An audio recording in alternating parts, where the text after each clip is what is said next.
All right, we live now. We are live, ladies and gentlemen. Thank y'all so much for being part of the live podcast. Don't wait to be great. I am your host, Mr. Derek Forston. I'm super excited to be here, guys. There's a lot going on today. I'm excited, so I'm going to just give the disclaimer now. If I'm not coming out kind of clear, if I sound confusing, guys, I'm just excited. We closed on the property today that we literally been trying to close for 9 months, and it happened today at 11 a.m. So I'm super excited about that. Today, all right, I just got a question. Does that mean on YouTube or are we having a tech issue? Can you guys hear me? Okay, I think I see it coming in now. It sounds like this. So that sounds garbage. Wow, that's disappointing. All right, give us a moment. All right, let's work this out. Yeah, let's try to figure it out. Nothing we can really do on our end. I'm gonna just keep speaking for a second. Y'all keep telling me if it's coming out bad while we keep looking. I want you to disconnect from Clubhouse. Just X out of Clubhouse. Let's see if that's an issue. Give us a moment, guys. Alex, you can put in the chat that we're having a tech issue. Give us a moment. All right, I just disconnected from there. We're going to see if that helps. Oh, I just made me.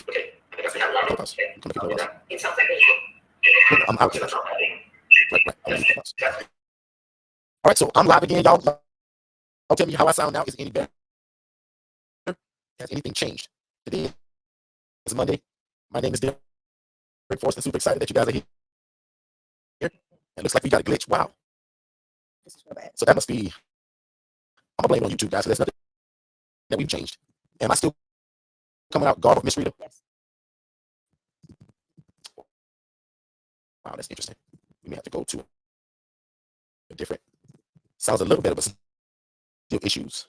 Wow, that's disappointing. Today's a big day for us here on this YouTube live stream. Do me a favor and disconnect your audio.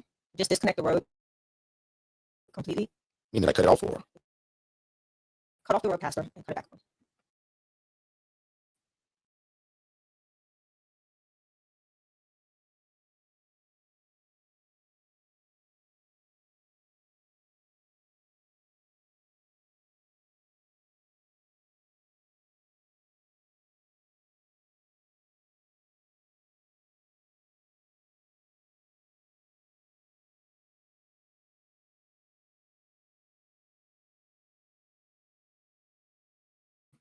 All right, so let me know if you guys can hear me now. I just turned my volume back on and I disconnected the sound and I came back. So what do we sound like now? Is it still garbled? Am I still muffled? Anything better? Wow, that's gonna be an issue. We gotta figure this out. So what we're gonna do is we're gonna end this live stream and we'll So did that mean that I'm coming out good? Because Shay just checked from her phone and I'm still garbled. But if you're on the external from us, let us know if you guys can hear me clear. Somebody says perfect. Shay is playing it back from her phone and she's literally sitting 2 feet away from me and she says that it's terrible. So if you guys tell me that it's better, I'm just going to keep talking. Miss Sylvia, Miss DK, Miss Rita. My name is Derek Forston. I'm the owner and operator of Second Chance Housing. All right. If this sounds great, let me know. Perfect. Instagram is saying it sounds good and clear. So we sound like we're good. That's interesting. Wow. Okay. Well, for some reason, Shay's got a phone that's not coming through clear. But if you guys can hear me clear, I'm going to pretend that we just got here. So if you just joined us, my name is Derek Forston, and my goal tonight is to show each and every one of you of how you can start your own housing program, right?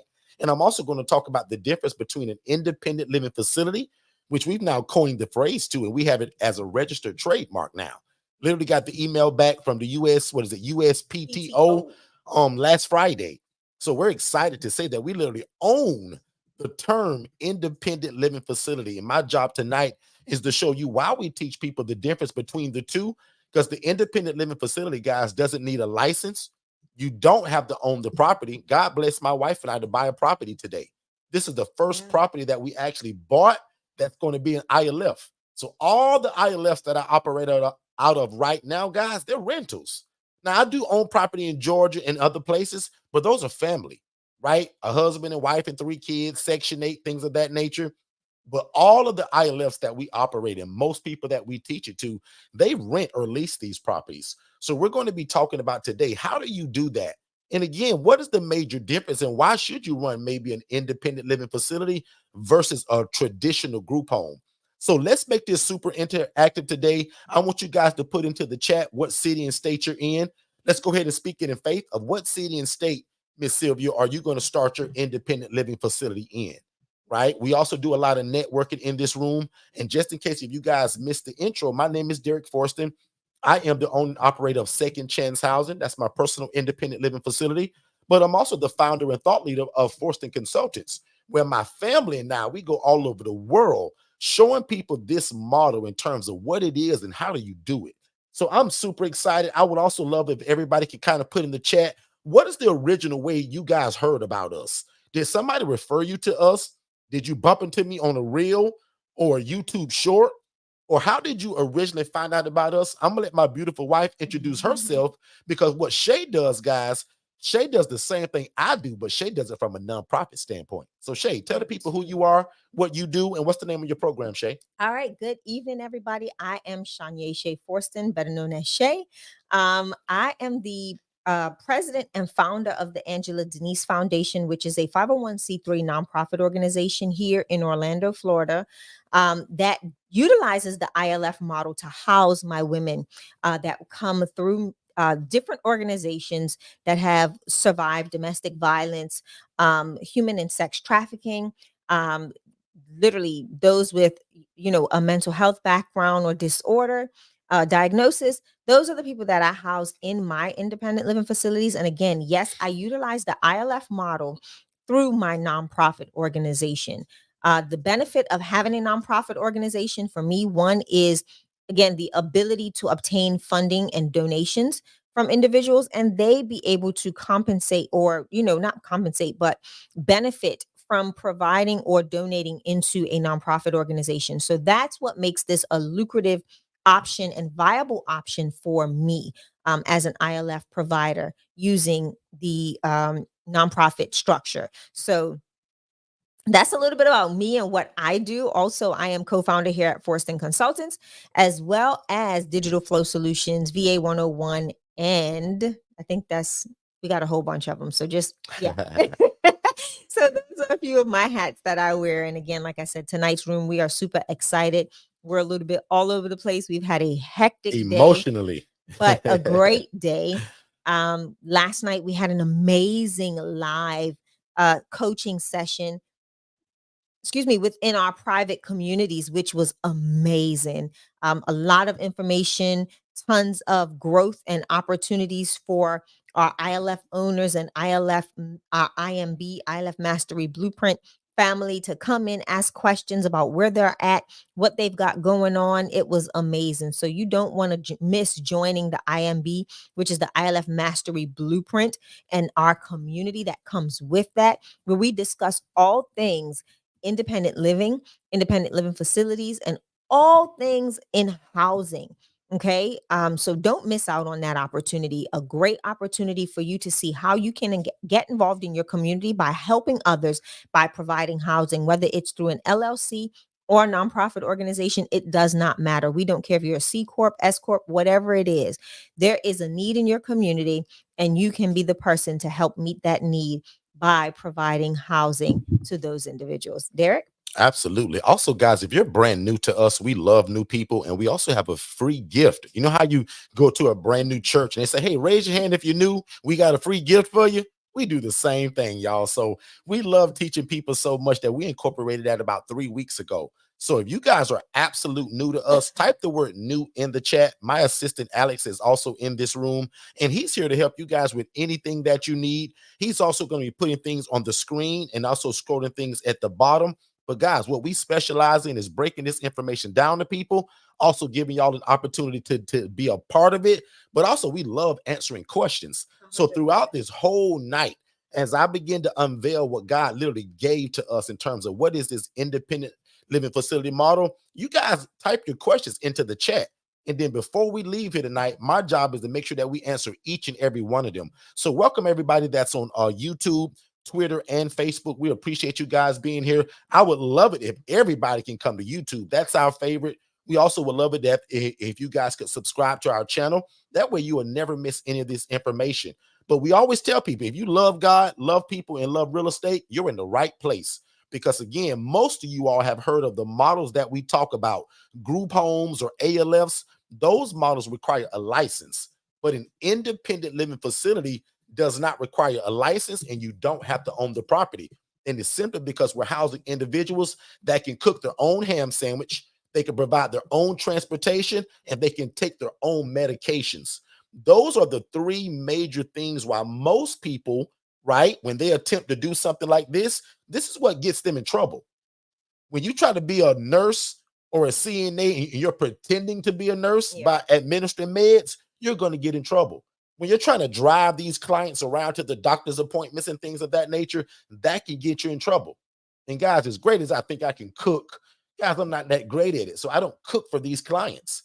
So again, if you learn nothing else from me tonight, remember that the three major things are what usually requires you to have a license. We don't do, because our clients, Miss Sylvia, they must be absolutely independent.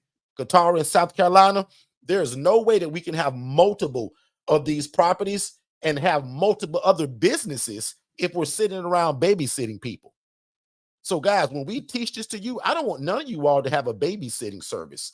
I want all of you all to have a housing program, and that's the difference in it. Okay. So again, thank y'all so much for being here. I'm gonna jump right into it. And again, if you're new to us, I don't think I see a new yet. Shay, you let me know what you see over there on Instagram, because their texts don't come over to this screen. Right. But if we got anybody that's new, Alex, I want to make sure that we welcome them and also give them the free gift. But I'm gonna pretend that we're all new, because I never like to assume that people just know who we are and what we do. So, and why I love YouTube so much is that we're able to show you guys the content. We're able to show the pictures of it. So before, man, we did a lot of things on Clubhouse for years to where you only heard my big mouth. But now you can match it with the pictures on the screen, right? So what is an independent living facility? First of all, it's not a group home. A group home has a stigma attached to it just by the name itself. And also you need a license. I have to ask for permission. To open an ILF, ladies and gentlemen, you don't need to ask for permission. I don't need a license. I don't have to go and ask DCF and ACA and all of these government agencies. Right. The only requirement for this, Shay, is a big heart for God's people, and you got to have some patience. I always jokingly tell people that we serve a population of people, Miss Shay, that they're already, some of them are on the fringes of life. This is their last step before they're on the street or there isn't any other options. So we house an adult. We don't house women and children. We house anybody that's 18 years or older that has a guaranteed income. So as much as my heart breaks for the person that wants somewhere to live, but he has no income, we can't help him. So also in the very front of this presentation, I'm going to make sure that you guys know that we house individuals that either have a guaranteed income through SSI or SSDI. That's a guaranteed stipend that comes from the government each and every month without fail. Yep. Nothing stops it. Shay, you interject really quick and tell the people again, just one more time, what population do you serve, Shay, and why? Because again, this is an independent living facility, Shay. Talk to them. So I currently, I serve the women. I serve women over the age of most of my clients, and it fluctuates. I tell people this all the time. Right now, all of my residents are over the age of 30, because I do have one young one. And that's it. I just have one young female that is 31 years old. All of my other residents are over the age of 50 plus. They have gone through traumatic events, whether it's human trafficking, domestic abuse. I also have a resident that has severe mental health, not severe, but a mental health disorder, and family is just not comfortable with her being in the house. So again, we house anyone that has any background. We check into them, we assess them, we make sure that we're bringing the right person into the home and that they will be a good fit to fit in with the others that are already in the homes. What caused me to go this route, Derek? Just joking, but I'm not housing the women anymore. Shay, that's going to be you now. Derek was already in the housing space. I was still in corporate America. He decided that, we decided that it was time for me to leave corporate America because he was getting bogged down with all of the day-to-day And what better way than to help build something outside of somebody else's dream and help build something that will really be available for our generations to come, right? Our lineage, our legacy. So that's what I did. Yes, Joanne, Derek tricked me. Yeah, he's always talking about how I tricked him to go to college. Well, he tricked me into housing women, right? But this is exactly how I got into housing females. It was just a safer bet to have a female overlooking the female homes. So that's what we did, especially because in the initial, the clients were a lot younger.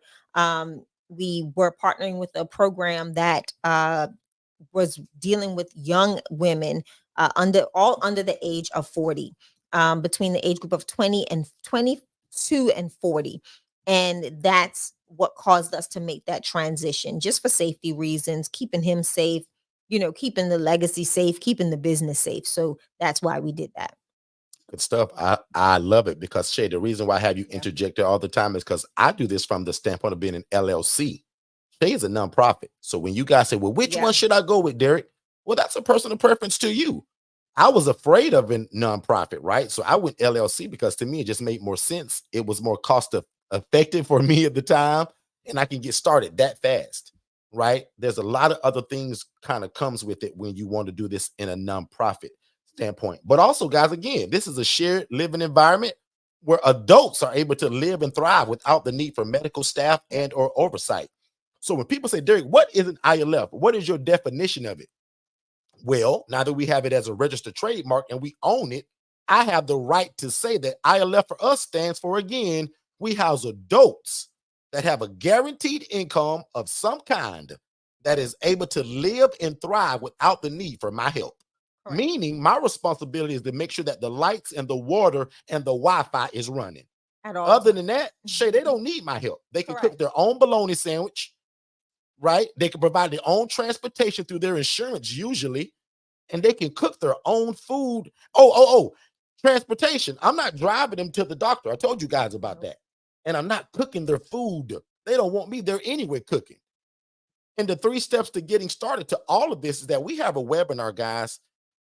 That webinar is absolutely free. Alex is going to put a link in the chat for that. It actually comes with a free strategy call. So once you watch that webinar, you decide, man, this is it. Like, this is a no-brainer. Derek is telling me that I can rent or lease a house, build relationships with social workers and case managers, and that's it? No license required? Absolutely not. I started this over 7 years ago. It was 1 meet and 1 house. Now today, through the teaching of it through Forston Consultants, we have over 290 of these in 29 different states. Yeah. That's how powerful this is now. Okay. So right here, just real quick, man, you guys can scan that, but Alex is going to put that stuff in the chat for you guys. But make sure that you're subscribed to our YouTube channel because we go live 3 days a week, Monday, Tuesday, and Saturday. Okay. But also when people say, well, Derek, what does it look like? Remember, in terms of what it looks like, kind of no different from when you look at a group home. The only difference is between me and the group home, I don't have to have a walkthrough of this place right here to get it approved. I don't have to ask my government agency, and neither do I own this place. Somebody put something in the chat a while ago that I'm about to address now. Guys, I don't own any of my ILFs other than today at 11 a.m. when Shay and I closed on that property. That's going to be the first ILF that we actually own. Every ILF that I have, guys, including this one, which is my largest ILF, guys, I don't own this place. And if you don't know the beginning of my story, I was a poor social worker making $28,000 a year, barely making ends meet. And I saw a lady making $41,000 a month, Miss Rita, housing people in rats and roaches. That's how this whole thing got started. So trust me, you want to watch that webinar to see how all of this started. Because again, one more time, I saw a lady making $41,000 a month. Somebody put a number 7 in the chat. If you made $41,000 a month, would that change your life a little bit? Oh, 100%. But guys, the difference in it, she did this with rats and roaches in the inside of these places. And guys, she was proud of it. And when I saw it, I said, well, man, we got to change this. But I'm going to keep it moving because the next step to all of this, After you learn it, after you watch the webinar, after you join us 3 days a week, hopefully after you get our ILF Mastery Blueprint coaching, you got to rent a property now. Because again, most of us, including me, I couldn't go out and rent a place, buy a place. But the moment that lady told me that, Derek, she says, Derek, I don't own these places. That's the only thing that lady would tell me, y'all. She never would teach it to me. She didn't show me how to do it. I begged people as the social worker to know how to do what this was. Nobody was raising their hand to teach me. But as soon as I got in it, one of the things that just broke the mold for me, the lady that was making the $41,000 a month housing people in rats and roaches, she said, Derek, I'll never teach you how to do this. But one thing you need to know, Derek, I don't own these houses. She said, Derek, you think I own these places? And y'all, to me, it was like ding, ding, ding, ding, ding, ding, ding, game over. That was the biggest riddle to me that was ever released. Because guys, remember, I'm a poor social worker making $28,000 a year. I'm thinking this is going to be impossible. But when I was told that I can rent and lease a place and I don't need a license to run it, guys, that was a no-brainer for me. Hey, what's going on, family? Just to let you know really quick, everything that you're listening to right now, I actually have it in a more structured way in a webinar. So when you guys get done here, go to forsterconsultants.com, click the tab that says webinars, and there's 2 webinars there. One is for you to be the actual ILF operator, meaning that you want to do it. And then the other one is the HRA. That stands for Housing Referral Agency, where you're able to take people from homeless to hopeful, and you actually don't need the real estate. It stands for Housing Referral Agency, and we call it a business in a box. But definitely go to forsterconsultants.com, watch both of those webinars, then set up a free strategy call with me and my team, and let's see how we can get you started. Back to the show. Stuff. So guys, we getting some questions that are starting to come in. So I'm gonna probably try to jump into a few of those too. She said, how she made that much on a fixed income with the clients. That's a great question, Miss Joe. The clients that we serve, and you're going to find out, right? When people say, well, Derek, you house the homeless, how do you get paid? They receive a guaranteed income called SSI or SSDI. Or we also house people that have jobs. So when I first got into this over 7 years ago, when I resigned from my social work job, I only housed a mental health patient, the guy that had depression, schizophrenia, bipolar disorder, all of that stuff.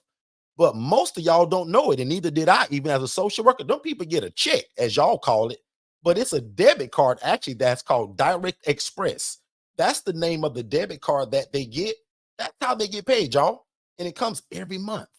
But because it's so expensive to live anywhere, and now today, we don't just house the regular guy that we used to house back in the day that was only the mental health guy. Now we house the everyday Joe, the guy that just can't afford to buy his own house, the guy that can't afford the apartment, the guy that can't afford the first, the last, and the security. So we offer a shared living environment like what you see in this picture, right? So again, we house people that have a guaranteed income, either through a government stipend. They need to have a job at Walmart, McDonald's, Subway, right? Dunkin' Donuts, doesn't matter to us.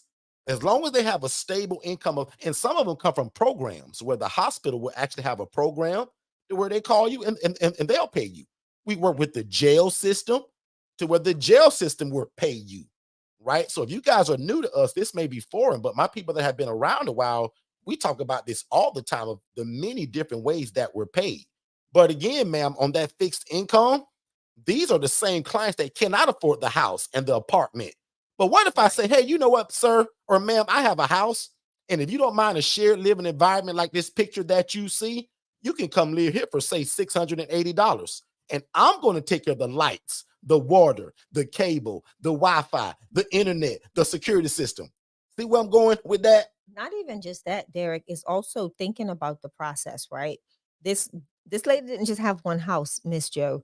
This lady had several houses. So when you're looking at a model like this and you're seeing those several houses, so we didn't tell you how many bedrooms she had, right? Or the lack thereof, but the number of residents. So you've got to look at heads to beds, right? And that's what you're counting, and that's how you can accumulate that amount of money, that amount of money monthly. It's multiple properties. Like Shay said, she didn't have just one of these, ma'am. She had several. So can you imagine me as the poor social worker making 28 grand a year? And again, this lady would never teach it to me, but y'all, I'm so grateful she showed me one thing. She did show me that she made $41,000 a month doing it. And she told me that. She's like, Derek, I don't own these places. Yeah. And Miss Desiree, I'll admit that was the game changer for me because I was like, man, because like, okay, prime example, type the word me in the chat if you also thought that one day to do something like this, you had to own the property, you had to buy it, you needed a license. Type in the word me if that's you, because I'm sure that was also me and a bunch of y'all. But to me, that's the cheat code to all of this. So, ma'am, just like you said, they get that guaranteed income, but also in this room is 2 beds. So that 4-bed, 2-bath home, that's 8 people that you're taking from homeless to hopeful. Correct. And remember, everybody pays rent. Very different from the 3-bed, 2-bath home that you rent to a mom, dad, and 3 kids. That's one income from a family usually. So that's why people that love multifamily, they love this model because we also take one asset and rent to multiple people. But remember what we're doing. This is a ministry. We take people from homeless to hopeful. This is not a group home. This is not a rooming house. We're more oriented as a program. Look how beautiful these pictures are. You guys have never seen a group home that looks like this. That's why we also never use the word group home, because there's a bad stigma that's attached to it. So again, guys, as a poor social worker making $28,000 a year, it was a game changer when God, I'm gonna put God in it, God allowed that lady to show me something that was a dream inside of my heart. Yeah. I always wanted to be involved in real estate, and I always wanted to help people. So guys, I'm no genius. God is the genius, how he kind of put all of this stuff together. Somebody type yes in the chat if you can see these pictures, because I would hate to be flipping through these pictures thinking that y'all can see it and y'all can't. They see it. Type I see it or put them eyeballs up. YouTube also loves the interaction, so I love it when you guys are interactive with me. And also, if you got questions, again, how do we do this? Why do we not need a license? How can Shay house homeless women? And I pulled her from corporate America. She didn't know nothing about it. Shay took the coaching. So even though I'm her husband and we sleep together every night in the same house, Shay didn't know this game, y'all. That's why when we do get to the point of talking about the ILF Mastery Blueprint, that's the teaching of it. Because one of the things that I truly believe why we're so blessed, that nobody wanted to teach this to us. Yeah. When I first tried to get into this, Janine, you know it, nobody wanted to teach this to me. So I told God, I said, God, if you let me get in it, God, I'll promise you, I'll go all over the world teaching it. Because God, my joy, and y'all gonna find out tonight, and hopefully you feel it now, is giving this game away. I love teaching it. Because every night that I come on here, I got 2 goals. I want to give the game away and teach you how to do it. Number 2, I want to give you the opportunity to get into it through our coaching or just joining us every week. That's my only 2 goals. And at the end of the night, I'm going to ask y'all, did I deliver on that? But again, this is an independent living facility. So if you just joined us, this is not a group home. I don't need a license. I don't have to go and ask my government agencies or any of that stuff. The requirement to do this is a love for people and a love for God. And if you just happen to love real estate, game over. Because God has allowed us to combine real estate and social services together. Yeah. Ms. Shay? It's also allowed us to scale a lot faster too in becoming investors in real estate. Because of the lucrative, the ability to scale a lot quicker financially based on the number of people that you're taking from homeless to hopeful. You can literally redirect that income to get more properties and be able to now provide more housing for more individuals that are in need. It's a blessing. I tell people every day, there's not a day that goes by that I'm not, affected in a good way by my residents. Just relationally, being able to have conversations with them, being able to see where they're at and where they've been, and getting to just really see them thrive now that they have a safe, secure, and clean place to reside. So it's definitely a added plus to being able to grow and scale and get into real estate investing to really continue to further that, to further the mission. Good stuff. We got lots of questions coming in too. And good stuff. I love the questions. So I'm going to get to those as well. So keep the questions coming. We love questions. So right here, guys, on the screen, you see what we call our ILF ebook bundle. This is when people told me I was crazy, that it would never work. Derek, you must be crazy. How you going to house people, Derek, and not own the place? Derek, you're a poor social worker. How can you get this started? Yeah. But instead of me being a crab in a bucket like most people were to me, I actually put it in a book. So when people told me it was impossible, I put it all in the book and unveiled it to people. And not only did I do that, we still come here on YouTube 3 days a week for absolutely free to show you what this is and how to do it. But the first book is called How to Start an Independent Living Facility in 10 Easy Steps. It's literally the groundwork of kind of what to do to get started. When people say, well, Derek, what's the first step? I put it in here. Turn yourself into a business. Remove your first name, last name, and start a business. Take your last name and put solutions on it, LLC. That's simple. The second book, ladies and gentlemen, is called I Have an ILF, Now What? This book is going to keep you out of jail, out of the courtroom. It's going to keep money in your pocket. So that's a great starting point. So make sure you guys scan that or text the word ebook bundle, and my team will send you something immediately. Number 2, guys, people talk about, well, Derek, what do I do to get started? You got to advertise it, guys. Even as a social worker working that job, I advertise this thing like crazy. Flyers, Instagram, Facebook, YouTube, LinkedIn. I did it all. I called these things that are not as though they were. So I was speaking in faith for a long time before I got my first place. But if you have seen my social media yet, guys, I'll go in Walmart, I'll go in Publix, I'll go in Kroger's, the gas station. I put these flyers everywhere. I'm that guy that'll go to Walmart and hand out 255 flyers on everybody's windshield. Because guess what, guys? I'm looking for 8 people in this 4-bed, 2-bath home that Shay and I just bought. Right. So to Shay and I, this is a numbers game. If I hand out 800 flyers in the span of 4 days, you mean to tell me I can't find 8 people that are willing to live in a shared living environment? So my flyer game is absolutely sick, ladies and gentlemen. You guys can get about 1,000 of these flyers for like $50. Yeah. Social media, we post it all over the place.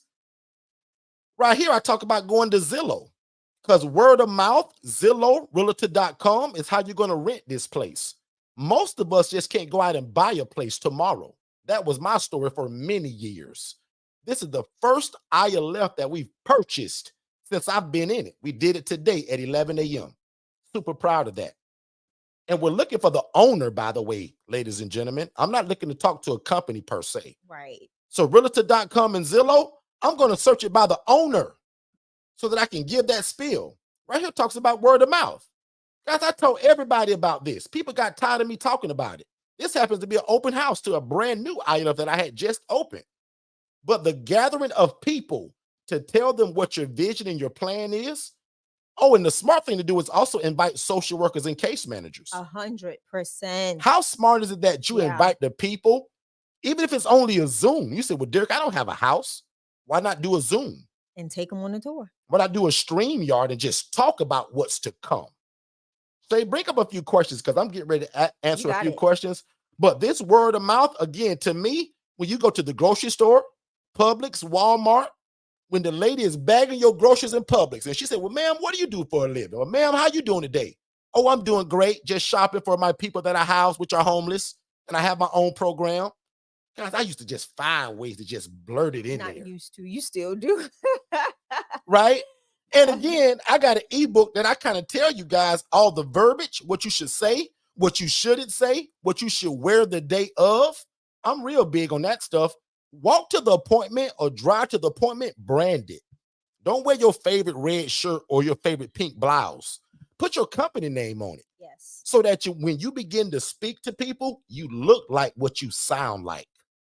Because when you're trying to share, I'm sorry, go ahead. You look like what you do. You're now, as Derek always says, you're a walking billboard, right?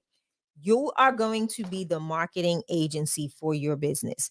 And if people don't know you and you do not market, you don't have a successful or lucrative business. Derek? And again, what are you marketing them to? This private room, that shared room. Because sometimes you guys are going to get calls for the guy that says, well, Derek, I'm a grown man, bro. I ain't sharing no room. You're going to get a call from that military veteran who's got a real high income. He don't want to share a room. No problem. I got a space for him to go to. Watch this, guys. In this one ILF model, I got 3 different models with inside of it. Watch this. There's a shared model. Okay. That looks like this. This is shared. Yep. This right here is private. Guess what's the same 2 things with the shared and the private? Both of those people will share the hallway bathroom. Right. Depending on the location. Right. This guy right here, he's going to share the bathroom, even though he's got a roommate with the guy that's got this room.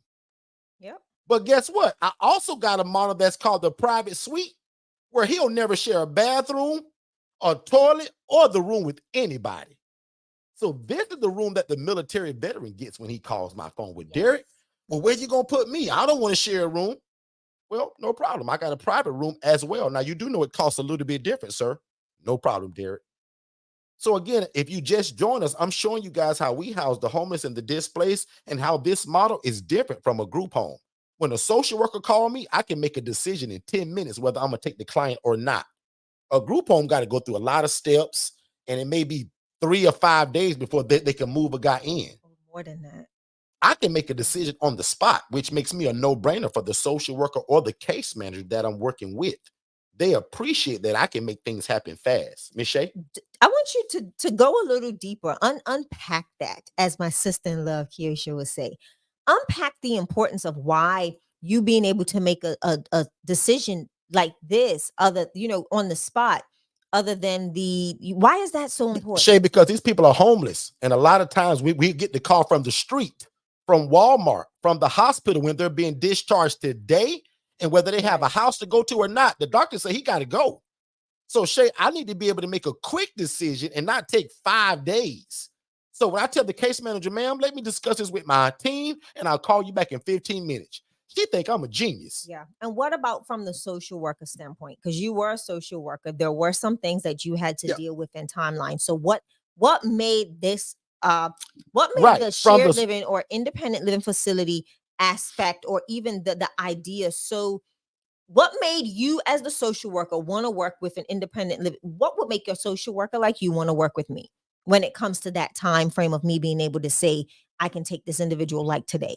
Because my job as a social worker was so tough, meaning I had to discharge a lot of people every day, I loved if I had somebody like you all in this audience that as soon as I call y'all answered the phone, you did an assessment, like you did all of the things that you would expect people to do. But guys, believe it or not, I discharge people to the street every day, right? Because there wasn't a lot of options.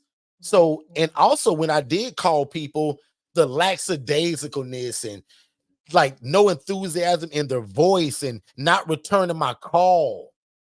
I gotta discharge people that my boss is in my ear. Derek, they gotta go. Derek, they gotta go. Derek, insurance ran out. They gotta go. So Shay, when I met great people like all of you all here that will one day have an ILF, I appreciated that, and it made my job as a social worker easier. So you had a timeline. You had time constraints based on discharge. Absolutely. Due to insurance. It's sad, but Shay, sometimes insurance said, Derek, I know that this guy ain't well yet, but they're not paying anymore. Derek, he got to go today. That was sad for me to discharge a guy that was mentally not well just because the insurance agency that they're not paying anymore. Right. And the reason why I wanted you to go into that is because a lot of people want to know, and there are some questions that we'll get to that are pretty much asking questions like, how do I know there's a need in my community? How is this? How is that? Do you do this? Do you do that? But what I want people to understand is that from the social worker standpoint, not the housing provider standpoint, the reason why this model is so beneficial to the social worker or the social service provider or that community program that is looking to assist in housing people that pretty much don't have houses, but need people like us. So that's why I wanted you to unpack that. Thank you so much. Absolutely. Hey, what's going on, family? I super hope you guys are enjoying this information. But let's just say you want more one-on-one coaching, just like what you're receiving now. You're actually looking for our ILF Mastery Blueprint. So that's our hand-holding one-on-one coaching, where that's what most of the people that come to us, that's what they want. They don't want to just watch me on YouTube all the time, right? They want me in their back pocket for one-on-one coaching. And what's super powerful about it right now, that there's a scholarship that's actually available that brings that down to only $7,500, a long ways from the normal price of the 15 grand. So even doing this live right now, if you guys text IMB below, my team can send you over some information. But nevertheless, definitely go over and see forsterconsultants.com and check us out there as well. Let's get back to the show. All right, good stuff. So as I said, guys, this is that private room where that gentleman that does not want to share anything. And again, I got to go back here because this is the book that for many years, I never really released it outside of the ILF Mastery Blueprint. But I wanted to give a guide to people that when they're trying to rent these homes from people, what do you say? How do you say it? And probably most important, who do you say it to?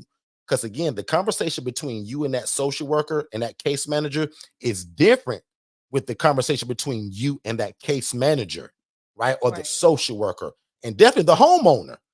Those conversations are not the same. The homeowner doesn't hear the same spiel that the social worker does, guys, because they don't understand it.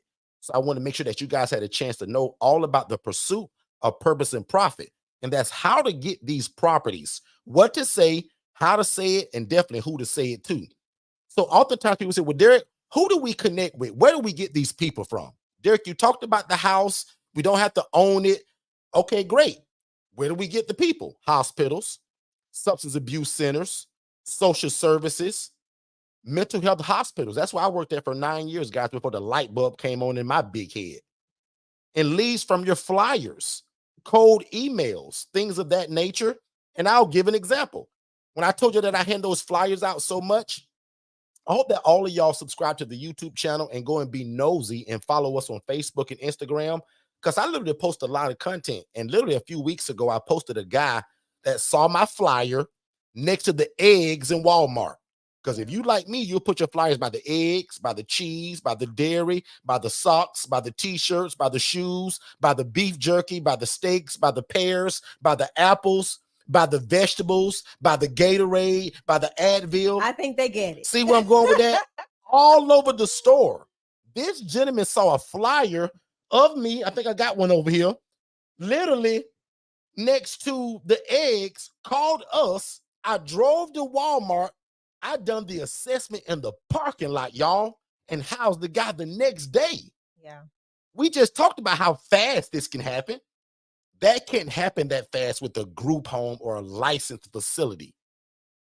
Did y'all hear what I just said? Some guy saw my flyer by the eggs in the dairy department, called us, and was like, oh my God, I think I hit the lottery. You guys house people like me? Yes. Where are you now, sir? I drove to him. And if you look at my social media, because guys, we filmed it. If you look at his hand, he's got a wad of money and a debit card in his hand. He just didn't know that somebody like me would offer him somewhere to live, like the pictures that y'all just saw. I have a question. He couldn't imagine that he lived in some of that stuff that I just showed you guys. Shay? Yeah, I have a question for you, and I think it's I want us all to answer it. Now I know we have a couple of ILF providers in the chat.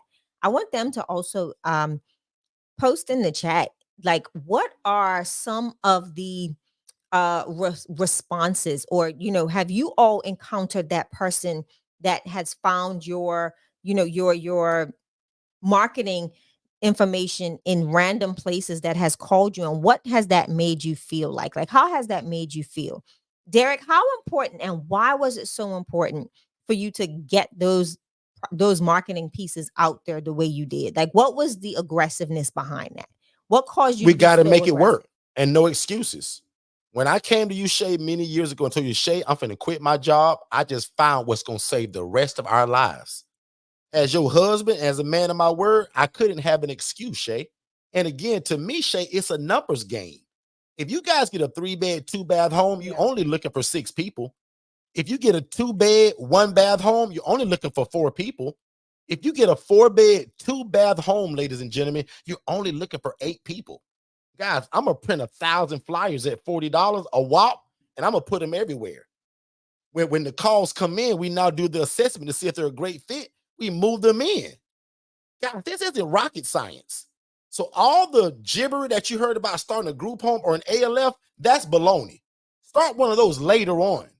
Consider doing an ILF today, because it doesn't require a license. You don't have to own the property, and I don't have to pretend to be a nurse, Shay. Yeah. So again, Shay, for me, it was me giving you my word that I was going to do this thing, and not letting the excuse of it not happening kind of like right away be the thing, or not getting the word out enough. And again, to me, guys, it's a numbers game. If I can go and get 1,000 flyers for $40, like, why wouldn't I do that? And again, I'm advertising exactly what y'all see on the screen. We offer independent living for independent adults that can live and thrive without the need for medical staff and or oversight. That's exactly what that means. Because it's beds up. I'm sorry? You got beds up, not the other one. I see what you're talking about. You talking about the flyer? Who, me? Yeah, you just said something about seeing it on the screens. No, I didn't say anything about the screen. Yeah, Shay, you sleeping? You said something about you see it on No, the screen. What we my what we hand probably provide. hit it, but no, Yeah. again, no. That was on purpose. Oh, okay. When the question came in and they asked, I lost it. Here it is. And they said, "What are we promoting?" This right here, right? You that single bed for that private guy that says, "Derek, I don't want to share." Yeah. Love it. So now I'm back on that side where we talked about advertising, right? I talked about all of that stuff. Shay, actually bring up 2 questions real quick too, because there's a lot that came in and I don't want to miss it. I want to say this. We asked the question, what does that make you feel like when you get a phone call from someone that you are now able to house, that you placed this flyer somewhere random, and Joanne said, made me feel important to provide housing because there is a need. Absolutely. I love that. That is 100%. Absolutely. Tiffany also said yes, she did. And again, how it makes you feel. It is so amazing how much you learn from these individuals and you see what they've been through. And the one thing that they've all gotten in common, and what I've noticed, is they all say they did not know that something like this was available. Exactly. And the reason when they say something like this, people do this, right? And hear me clearly. People do this in shared housing. They're not allowed to use ILF. Just know that. I'm coming for you if you do. And you're not a part of our community. But no, people utilize that term, but they are housing people in terrible, deplorable situations. Like they're not even houses, they're situations, right? They are. Derek went to go look at a property that was for sale. And it was labeled, what was it, like a shared living group home or something? And him and the realtor went out to this property. And y'all, you can see outside from inside and not through a window. Terrible stuff. Do you hear what I'm saying? And it's not like you were looking out a window. Like there were holes in the walls. And this isn't me making up anything. I wish Joy was here, our realtor. And these people are making hand over fist when it comes to money too. And that's the sad part, guys, because money follows ministry. So you don't have to mistreat these people to make the money. The money's already tied into it. And to Miss Laura, who asked about no license, Miss Laura, no license. Miss Laura, I quit my job in 2000. No, I resigned from my job in 2000. What was it, 19? Yes. And did this full time, and I've never had a license. There's over 290 ILFs throughout 29 states. A lot of these people are here today on this live. None of them have a license. So an ALF or a traditional group home does require a license and a lot of red tape to jump through. But an independent living facility does not require a license because we're housing people that don't need a lot of help from you. They don't need assistance like in an assisted living facility. They're independent. That's why the I is so important in the ILF. The I stands for independent. That means they can cook their own bologna sandwich. They can provide their own transportation, and they can take their own medications without the need for a nurse. Correct. That's what makes this model, guys, a cheat code. If y'all forget everything else I said, go tell your family, your pastor, your business partner, say, guys, God blessed us tonight. We ran into the Forston family, and they're teaching us how to start a housing program without the need for a license, and you don't have to buy the property. Okay? Shay, what's the next question? Oops. I want to answer a bunch of questions back to back. All right. So give me about 5 of them. Do you take patients that this is a Telegram, an Instagram message? I can't pronounce the name, but okay. Do you take patients that suffer from psychosis? Actually, yes, that's my background. Right. So meaning I worked in a mental health hospital for many years. So please watch that webinar, guys. Alex, put in the chat. Oh, I think he did already. And no, I'll have to do it on my side. Sorry. Else. Put in the chat the webinar. But absolutely. So I worked in a mental health hospital for 9 years.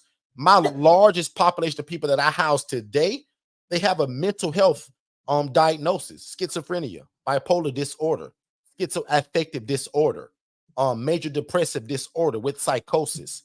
But you know what's interesting? They function just like you and I do as long as they're medicated and on medication. So we call that medication compliant. So one of the rules or regulations to live in one of these homes is that you must be medication compliant. So that means, again, that you must take your medication if you've been prescribed it. So that's one of the questions, which is called the assessment, which is what we do. So if a case manager calls Second Chance Housing, that's my program, We have virtual assistants today that answer all of our calls, do all of the social media, all of that. So if a case manager calls Jess, who's my assistant, Jess is going to ask a series of questions that allows us to make a good decision, because everybody may not be a good fit. So if they're not a good fit, we refer them somewhere else to where they may be a good fit. But if they're independent and they can live on their own and thrive on their own, and I'll be honest, I house anybody from 18 years older and up, but I love the 65, the 75, the 85-year-old. My genre, my favorite population is the elderly adults. I got a lot of military veterans, but again, we always teach you that let the community dictate what the need is, right? Don't you try to get so far in time. Well, I'm gonna house this population. I'm gonna house that population. Well, it's okay to have an idea, but let the community and the need dictate it. Okay. Another thing that I want to tell you guys is that networking is a big part of what we do. I'm always at some kind of homeless shelter, advertising to people what we do and who we are. Join your local COC. We went deep into that last night into the private group. Every one of you, no matter where you live at, you probably got a COC in your area. That stands for Continuum of Care. That's just a big way to say that these are the people that are in charge of the mental health dollars and in charge of the homelessness dollars to help people combat homelessness. So a lot of the hospitals that we work with, the jail system, a lot of organizations, they may call me with a client, but the client has no money to pay the rent, but the program does. So we call that mailbox money. So if you've ever heard us use that phrase, not to be funny or anything, but that's what we mean by that, meaning I'm housing somebody that can't pay me, but because they met certain criteria, i.e., because they're in the jail system, the program will pay for them up to 6 months, which means it's go directly to my bank account or it's going to come in my mailbox. Shay, give me another question. Yeah. So next question. Give me a second. Let me get back to my stardom. So see, what specifically is in your templates? Do you have experience in? Oh, let me just do this. What specifically is in your templates? Do you have experience in California, as some ILFs in California require a license? And if you want a government agency to pay you directly, you also need a license and own the property. Great question, Miss Sylvia. So thank you, first of all, for being here. I think Miss Sylvia said that she found us on Clubhouse. So thank you for joining us on her YouTube. Name sounds familiar. So right off the bat, so we do have people in California. Janine is in the building. Janine doesn't have a housing program yet, but Janine does the HRA.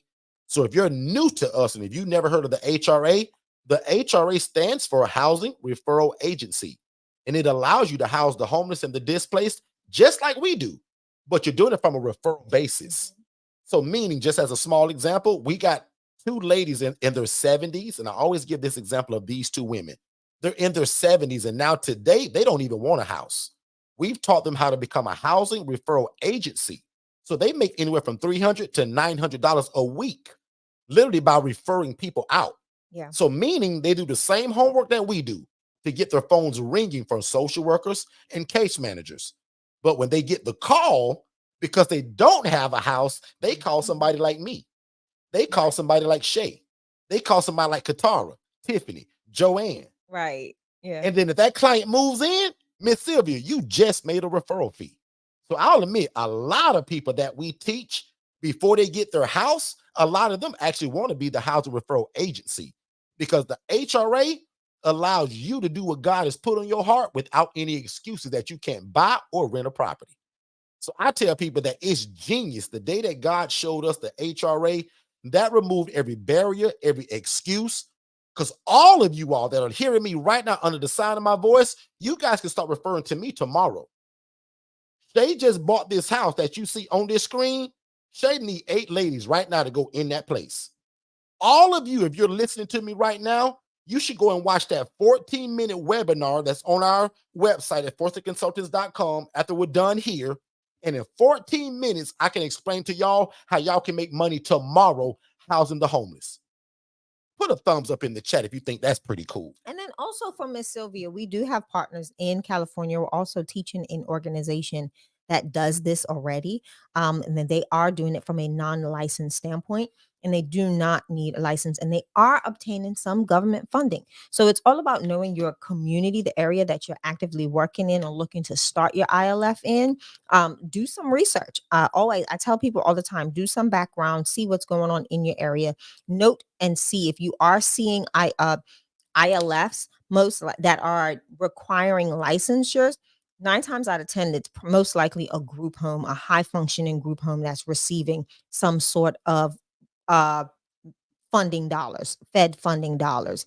So, but for the most part, the independent living facilities, we've actually come across a couple of people in California that are I'm actually running. coaching a company out of California right now that wants to do something that we're doing. They're doing it already. Yeah. They just don't have houses. They want the sauce on how we do it. Right, because they're running into the issues that they're having in their space is they created a model that was independent, but the way they went about the process is not benefiting them at all. So we're going in and we're assisting them to redirect the thought process and help them to re-navigate what they've already created, because what they did is they wind up creating something that, again, when looked at from the outside looking in from these government agencies, they're asking for a license.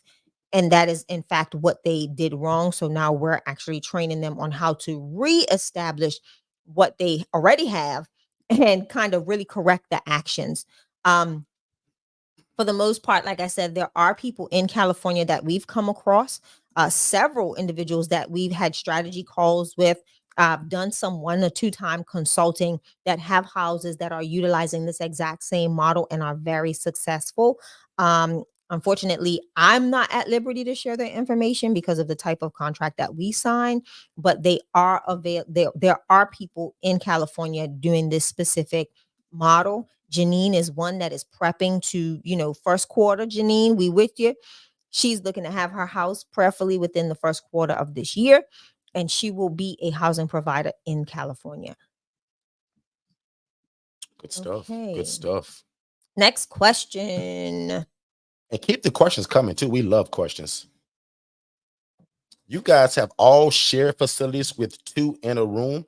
That's a great question. So, Miss Joanne, I have a little bit of a mixture. So I have a lot of private rooms, meaning that I get the call from the guy that says, Derek, I don't want to share no room. Right. As long as his income is appropriate and he can afford it. So I got a lot of mixtures in one house where there's shared rooms, there's private rooms, there's suites. Because some of my people want the bathroom too, right? And that can go kind of high. But again, if their income can afford it, absolutely. So no, all of my facilities are not all shared.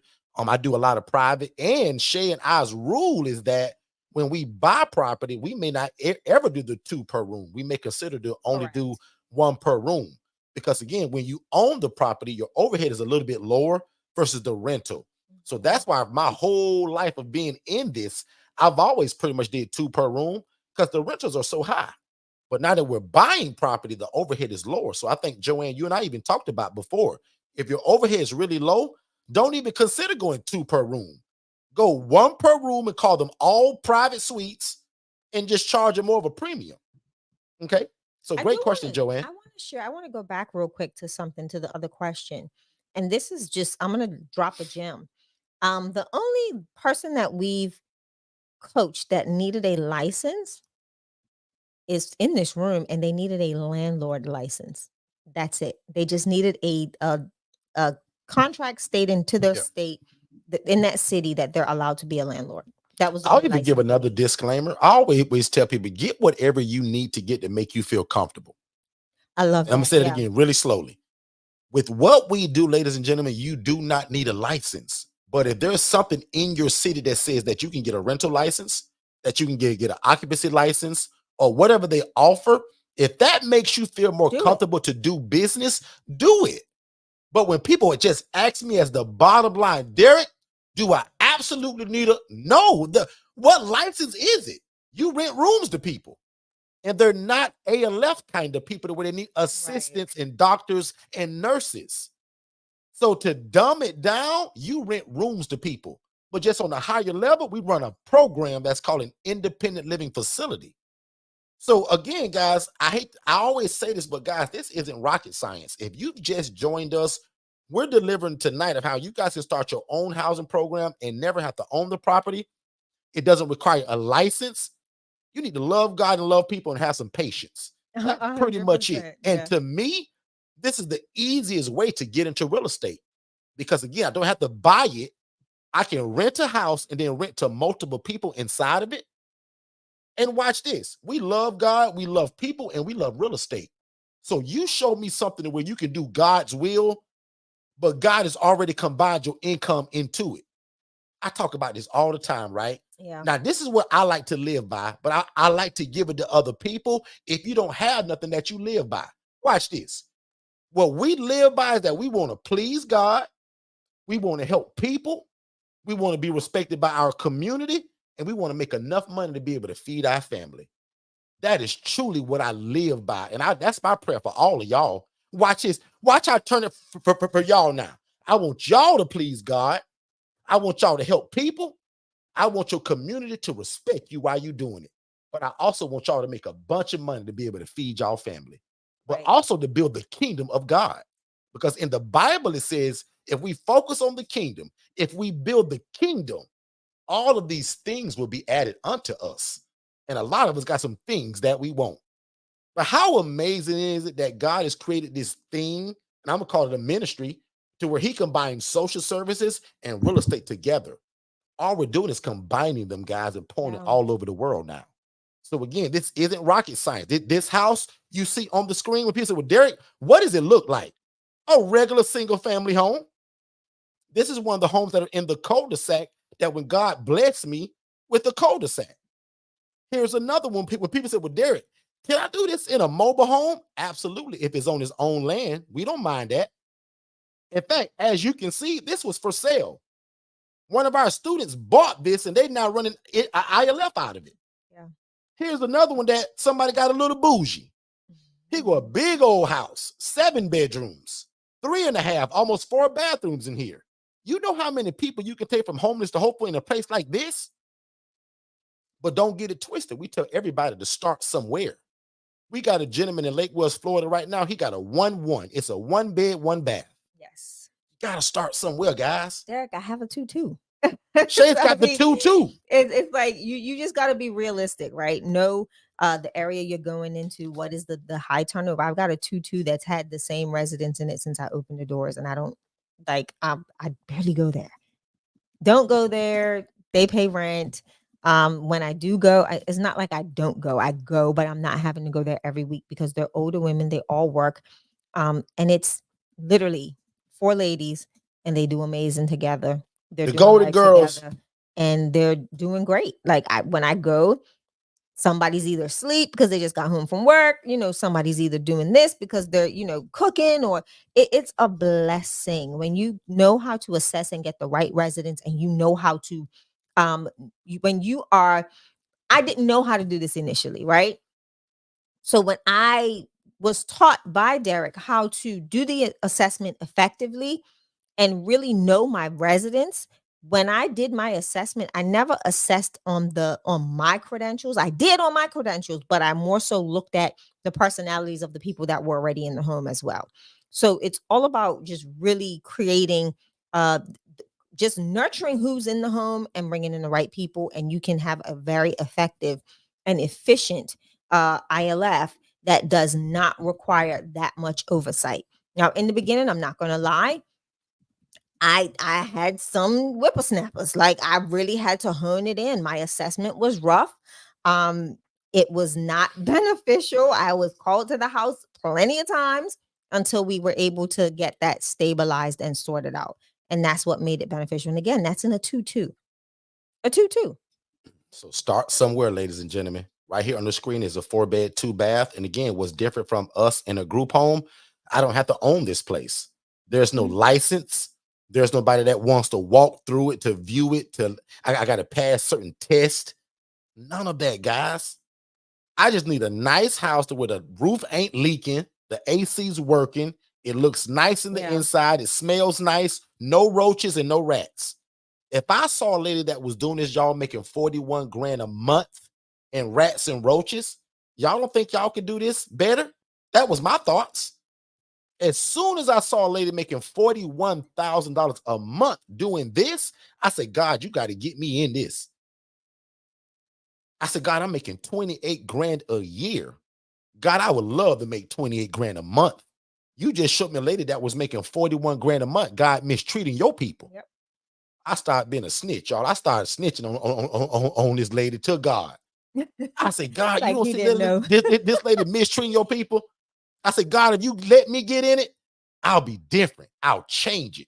I'll change the way homeless people are being viewed, and I'll change the way they live it.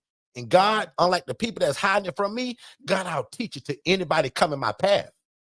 Yeah. That's why 3 days a week, regardless if nobody even shows up, I'm going to come here and teach this. Because I made a promise. I said, God, if you let me get in it at 28 grand a year, guys, I couldn't fathom 28 grand a month. But when I saw it, until it happened. Like Rick Ross say, 28 grand was the goal until we hit it. Until we hit it, it was like, how can I make 28 grand a month doing God's will? And because you're so passionate about it, I think the funny thing about it is like when we did hit that mark, we didn't even know. Like we had no clue. It took our accountant sitting down. Katara, check this. It We didn't even know. took our accountant saying, guys, do y'all know where y'all are at? You know, I just did your books. And from a guy that's making 28 grand a year, you know what that sounded like for her to say, Derek, you know you hit six figures and it's not even like the year is not even up. Were in the second quarter. That blew my mind. Ended the second quarter. But moving so fast and just in it, like you're just not really You even don't seeing even it. Like, can I tell you something, Derek? I feel like this is we don't talk about this a lot. I think this is great information because what we realized that the more passion you put behind something, the more it shows out in the product you provide, and then you reap the benefits, right? And honestly, like money was never again, Derek will tell you, you know, it changed his mind and his thought process because he realized, man, it's something that I can leave my job to do and still be able to, you know, provide for my household, provide for my household. And it was still making a difference in the community, right? And in the lives of the people we serve. But at the same time, I tell people this all the time, and it's easy for us to say, but I want people to understand this from a different standpoint. When you are so enthralled in what you're doing, when you are so involved in the day to day, the livelihoods of the individuals that you serve, hearing their stories, seeing their successes, being a shoulder to cry on when they're failing at something and they're hurting and all of this stuff, you don't even realize the financial impact. You don't. You don't, because you are going about your day to day just being someone's shoulder to lean on, someone's hope, you know, when they're in dark, desperate times. And that is what has been a blessing to me. And yes, we've made significant income, but at the same time, we've made an even greater impact. And that's the part that I want people to understand. Did it take us 5 months to get there? No. Did it take us 2 weeks to get there? No, it took a while. We had to build this thing. We had to show case managers, social workers that we were trustworthy, that they can trust us with their residents, that we were going to be just as kind-hearted and loving towards the people that they serve, and show them that we are exactly who we say we are, right? And sometimes that came with the roughest patients, the roughest residents. It came with some of the most interesting cases, but at the same time, we still treated them as if they were the best person that we've had, that we've housed. And that to me is what opened the doors and really burst out the seams, the ability to succeed in this space and really surpass what Derek had asked God for in regards to income, right? Um, when you do unto the least of these, you've done unto me. And that's what we live by here and in our household. And we, anybody that comes under the Forston Consultants umbrella, it's the same thing. We want you to give these people, these individuals that are in really desperate places, an opportunity to show that you care and there is a safe, clean place for them to reside and be comfortable. They have a new lease on life when you provide this. So I just wanted to share that because I think, Derek, you made such a great point about how we, like when we just talked about finances, but we didn't even realize it, guys, because that was never really the like that was not our main objective. It was not to literally just say, hey, this is what I'm going to do. We're going to go out here and get rich at this. No. How many people can we help? How many people can we redirect from the streets? How many people can we can Derek no longer see leaving his old job, being told, hey, we have no room left in the inn, guys. You got to leave here. You got to check next week, so you'll be all right. Go figure it out. Like, what is that? How can you not be compassionate behind someone's situation when that is what's happening day to day, daily? I land because it's a passion thing. Good stuff, Shay. I love it. Let's gear up a few more questions. I love questions. So I'm ready. So one just came in and says, how can I tell if a city or town could use an ILF? It is based on population, number of facilities already. So that's a great question. So I give everybody some homework on that usually, and this works for everybody. This worked for me. First of all, just by me telling you. So do me a favor, right? Put in the chat, what city and state again are you in? Because I'm going to say, it doesn't really matter where you live at. Homelessness is everywhere. Everywhere, right? They're all over your city. They're all over your town. You probably see them on your way to work, on your way from work, your downtown area. But I'm going to give everybody, how do you find out, right? I'm going to give everybody, how do you find out if this is needed in your city? So I always give people the disclaimer of using your zip code. So everybody think of 1 or 2 zip codes of where you live at, and you can literally type into Google the word mental health hospital and the zip code. When you do that, typically about 30 to 45 places are going to come out in that search. I often tell people to call 3 or 4 or 5 of those hospitals, introduce yourself, and maybe you want to be somebody different that day. So let's just say that your name is really Susan. That day, your name is Deborah. Yeah. Good morning. May I speak to the director of social work? My name is Miss Deborah. Great, I'll hold. You want to talk to somebody that's in charge of housing or discharging people, and simply ask them. So I always tell people, don't take my word for it. Ask the people that are going to be calling you every day anyway. So tell them something like this. I'm getting ready to open up a new housing program, and I just wanted to know the need in the area before we get started. Correct. Yeah. Or don't even add the part about getting started. Ma'am, I'm getting ready to open up another, not your first, but another housing program here in the area. It'll be close to your hospital. But I want to know, is there a need for this? Now, I actually know the answer, but I want you all to hear it, because a lot of people come back and say, Derek, wow, I did it. And they say, yes. Now, if you're really bold, I would also ask them, ma'am, I'm just curious. But if you're a social worker, can you give me an example of how many people you're discharging each and every day, Monday through Friday? How many of those people don't have a choice? Right. I would love to be a part of your Rolodex, to be in your email system, that you guys call us when you're discharging people. Let us be a help. And again, Miss, what was it? D. Hilligan. If you watch that webinar on our website about the HRA, you can start housing people tomorrow, and you don't need a house. That's why the HRA is so powerful, because you can literally do this homework tonight, and you can start housing people with me tomorrow. I have beds available. She just bought a house. She need to fill it up. Joanne's in here. Katara's in here. Tiffany's in this room.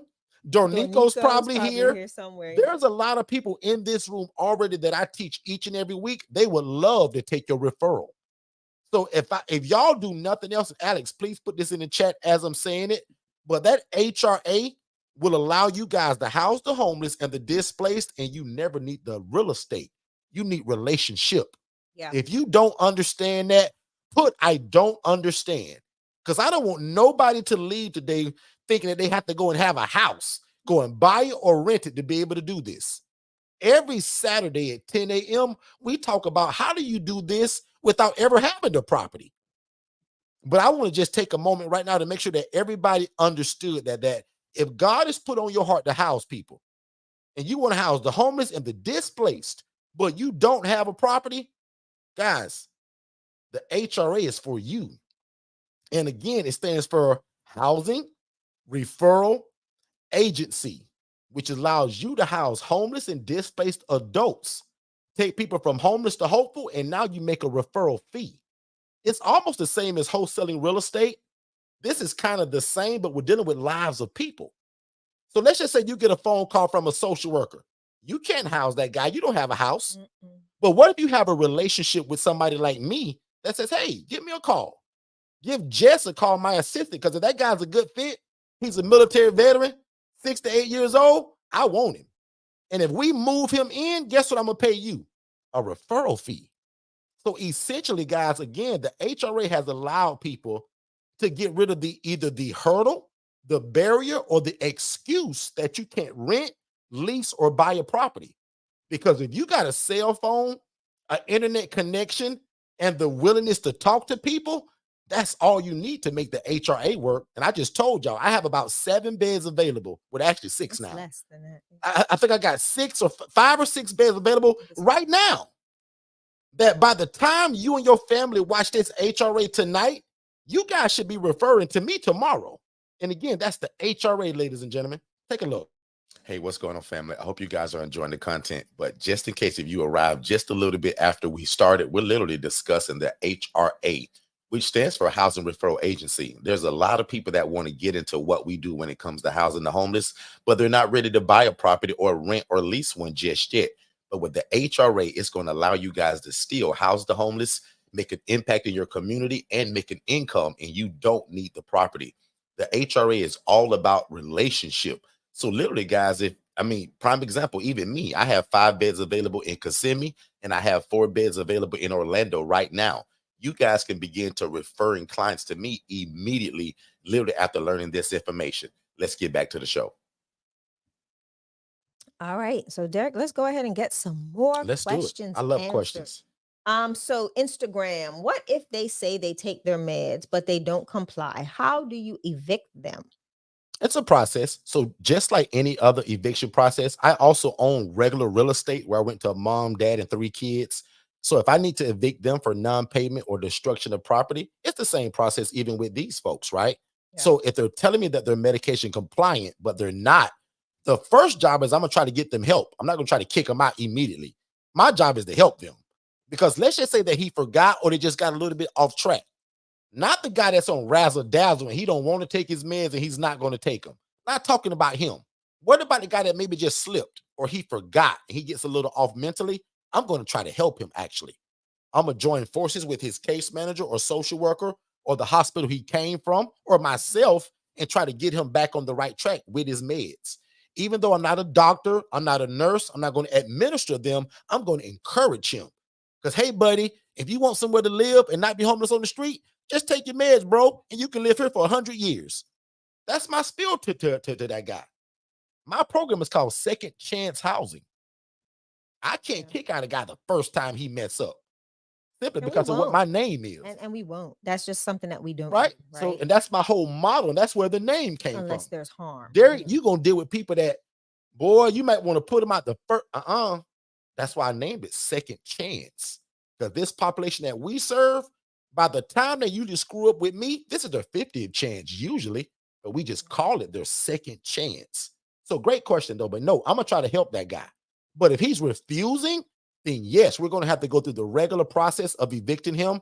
But I will admit, we've gotten so good over the years to where we don't really do regular evictions. We got a way of how that happens that kind of is inside of our coaching, but it's essentially, again, relationship.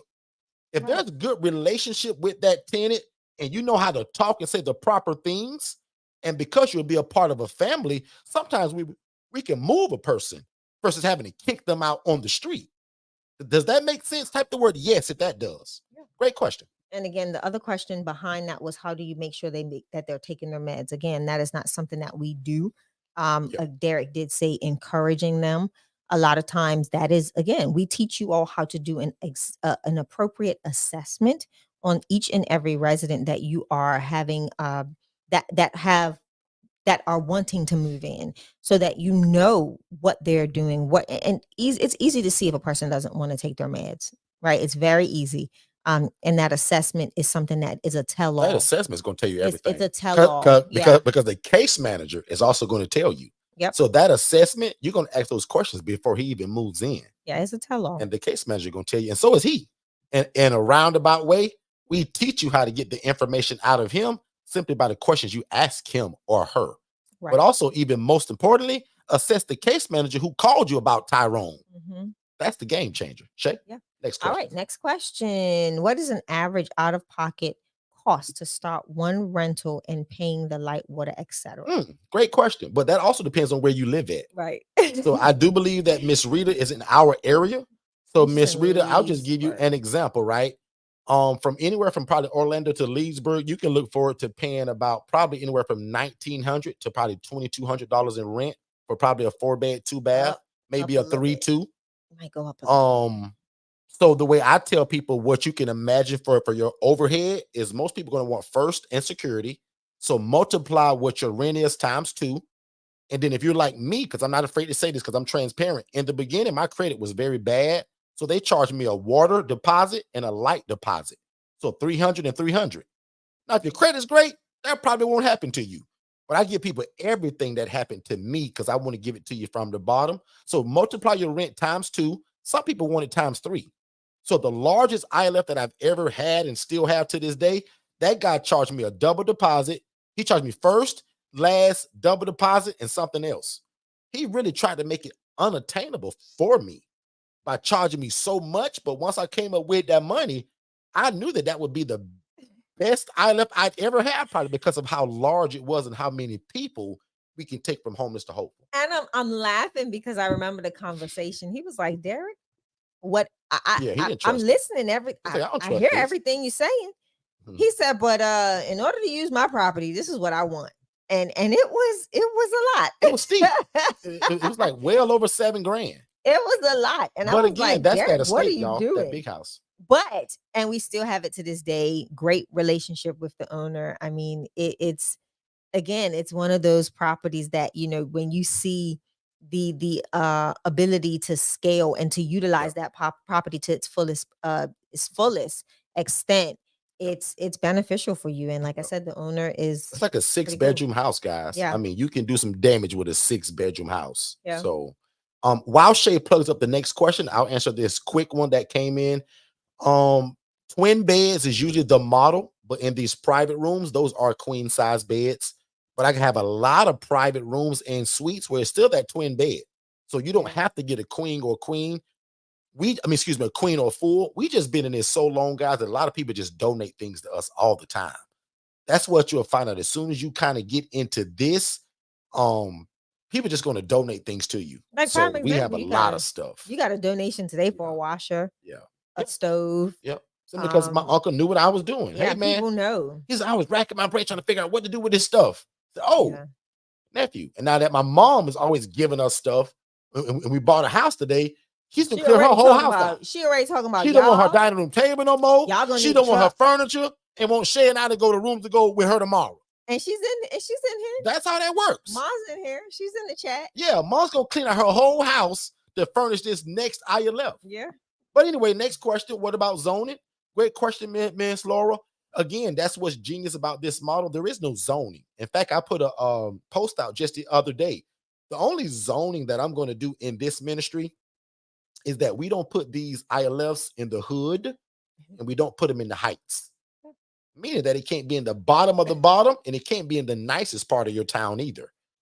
Try to be somewhere in the middle, but maybe a notch down from the middle so that nobody bothers us with what we're doing. But back to your original question, there is no zoning because this is not a group home or an ALF. Correct. The bottom line, to be honest with y'all, this is called second chance housing. It's called a housing program. It's called independent living facility. But guess what I really do at the bottom line of all of this? I rent rooms to people. I'm a landlord. Depending on who I'm talking to, I'll puff it up. That's why the coaching is so important with that ILF Mastery Blueprint, because some people don't need all of that talk. Listen. You got to be careful of who you talking to. A lot of people that want to do this, and guys, I take hundreds of calls a month. And a lot of people, most people that want to do this, that have kind of hit a stumbling block, Block, they're using the wrong verbiage and they're talking to the wrong people. That's the major downfall to this business. People use the wrong verbiage and they say it to the wrong people, which will lead you down a rabbit hole. And they confuse the people that they're talking to. Oh, you need a license to do that. End up getting that. No, I don't. Yeah. You don't understand what I'm trying to do, ma'am. Just like me. Here's a quick story. When I first got into this, I called so many people. I called ACA, I called DCF, I called the government agencies, I called Tallahassee, I called everybody. And guess what they kept doing? Sir, I'm not quite sure. Let me transfer you. Mm-hmm. Sir, let me transfer you. Sir, you want to open a group home? No. I want to house people that don't have like problems to where I got to cook for them or drive them around. I want them to take their own medications, no nurses. Let me transfer you, sir. So finally, I got the one guy. He says, Derek, if I'm hearing you right, you want to house people with no license, you don't want to feed them, and you don't want to transport them. He said, Derek, you just want to be a landlord, bro. This ain't no group home. He told you. Because see, I tried to talk about how to start a group home. God, that landed me down a rabbit hole for weeks and weeks and months till one guy said, Derek, I'm from DCF, Department of Children and Families. And bro, what you just explained to me, you want to house people with no oversight. You don't want to own the property. See, y'all, I gave them my desires of what I wanted to do. They still transfer to one guy. I forgot his name. He said, Derek, to be honest with you, bro, you just trying to be a landlord, Derek. The only difference between you and most people that's going to try to do this, Derek, from what you told me, you understand mental health. You used to be a social worker. But other than that, Derek, you just want to be a landlord because a group home requires a license, staff, medication being administered. But Derek, you just want to be a glorified landlord, bro. Now, I'll admit, y'all, that broke my heart. It hurt my feelings. But guess what it really did, though? It also took a big weight off my shoulders. Because I knew that everybody else said, including him, he said, Derek, you don't need a license to do what you just explained to me, bro. You ain't feeding these people. I said, no, because they independent, boss. He said, you ain't driving them around in an 18-passenger van? Nope. And Derek, you don't feed them or give meds? No. I said, bro, you the only guy today that get what I'm trying to do. He said, Derek, bro, let me tell you this. You just trying to be a landlord. Be careful, keep it moving. I wish you the best. Pretty much like, and y'all, I took off running. Listen, but the funny thing is, I watched Derek. This is the funny thing that I don't think I share a lot. I don't think I share this a lot to everybody that's listening, not even our community, right? But Derek, I watched Derek go through this. I watched him. And as soon as I left corporate America, I was like, man, it's got to be some licensing needed. Y'all, I did the same Miss thing. Corporate America over here. I did the same Derek, thing. you got to have it. This can't be possible. Listen, I've never even, I don't think I've ever said this on a live stage. Talk about it, Shay. I did. I promise you. I was like, man, no. I was like, I work corporate. I've dealt with ACA. I've dealt with all of these regulatory facilities. Derek, I need to make sure we're doing this right. And I don't want no issues. He ain't going to have me leaving my job. Shay, I saw a lady making 41 grand doing it in rats and roaches, Shay. My thing was, she didn't have a license. No. Hold on. Let me tell my story. You told your story. Let me tell my story, right? This is my soapbox now. But no, I promise you, like, this was going through my mind. I'm like, listen, I'm corporate America. I just dealt with all of this stuff. I know what I'm doing. He's crazy. Like, ain't no way that this is realistic. Like, y'all, we have 4 houses. No, at this time we had 7. I think you just closed on 7. And I'm like, I'm gonna find a loophole. I'm not leaving my cushy corporate America. I'm not leaving my little corner office, y'all, to be told that y'all doing some foolishness and you can't do it no more, right? So I'm like, I'm gonna call on these people. I'm gonna figure it out. Something is not right with this. Derek is blowing smoke. And I did all that I needed to do. What did you do? I'm not sure. I was typing. There you go. I was like, I did all that I needed to do. I called everybody. Derek telling you he called all those agencies. I called even more. Okay? Because I have phone numbers to people. I appreciate Shay doing that, though. Really do. Like, I have phone numbers to people because of my old role. I had access. And they were like, Shay, I don't see anything wrong. Shay, I don't see a problem with that. When we And I'm knew, like, are you when sure? Shay knew, actually, I'll say this shit, I'll give it back to you. When Shay knew that we was onto something, when we consulted with our lawyer, and he was like, man, this is genius. You guys have found a loophole. He used the word loophole. He did. And Shay, I go was ahead. like, when we consult, like Derek said, that's when my whole demeanor kind of settled. Because I was like, nope, we need an attorney. I was like, I'm not doing this foolishness with you, Derek. I get it. This is your passion, but you've got me on this limb. Shay said, we're going to jail now. Bro, I just put in my notice. And if I come out and end up with a record, we in trouble. You ain't gonna make me lose this license and these certificates and these degrees and all this stuff that I work so hard for, right? To go be messed up, fooled up with you. But I promise you, two of the greatest things happened from me making those phone calls. One was I was connected to my mentor, who has been doing this exact same model for over 35 years and has scaled it to a point so significantly. And Rita, I'll probably take you guys with me to meet with him, because I do have some upcoming meetings with him. So you can see the scale. Not only has he been doing this for over 30 plus years, he is a valued member of my board and a great sounding board with so much knowledge on this space. And that was the number one benefit of all of those phone calls. The second one is that we were able to connect with a team, and that's of attorneys that helped us to really do some even deeper diving. Like, I made Derek spend money, y'all. I was like, if you're going to make me leave corporate America, we're going to cross all our T's and dot all of our I's, brother. Oh, yeah, we are lawyered up for sure. And that, you guys, were the two greatest things that happened and came out of my search for wanting to truly understand and make sure that we were, and covering my husband, right? Making sure that we were moving effectively, even though I'm the one that says, well, what you going to do about it? You might as well hurry up and do it, right? Vision, make it plain, right? I done pushed him out there. And now that he's pulling me out of corporate America, I'm trying to give kickback. But anyway, but again, like the greatest things happen. And again, like we are truly in a space where our attorneys were like, man, y'all found it. Like, you guys, God bless you.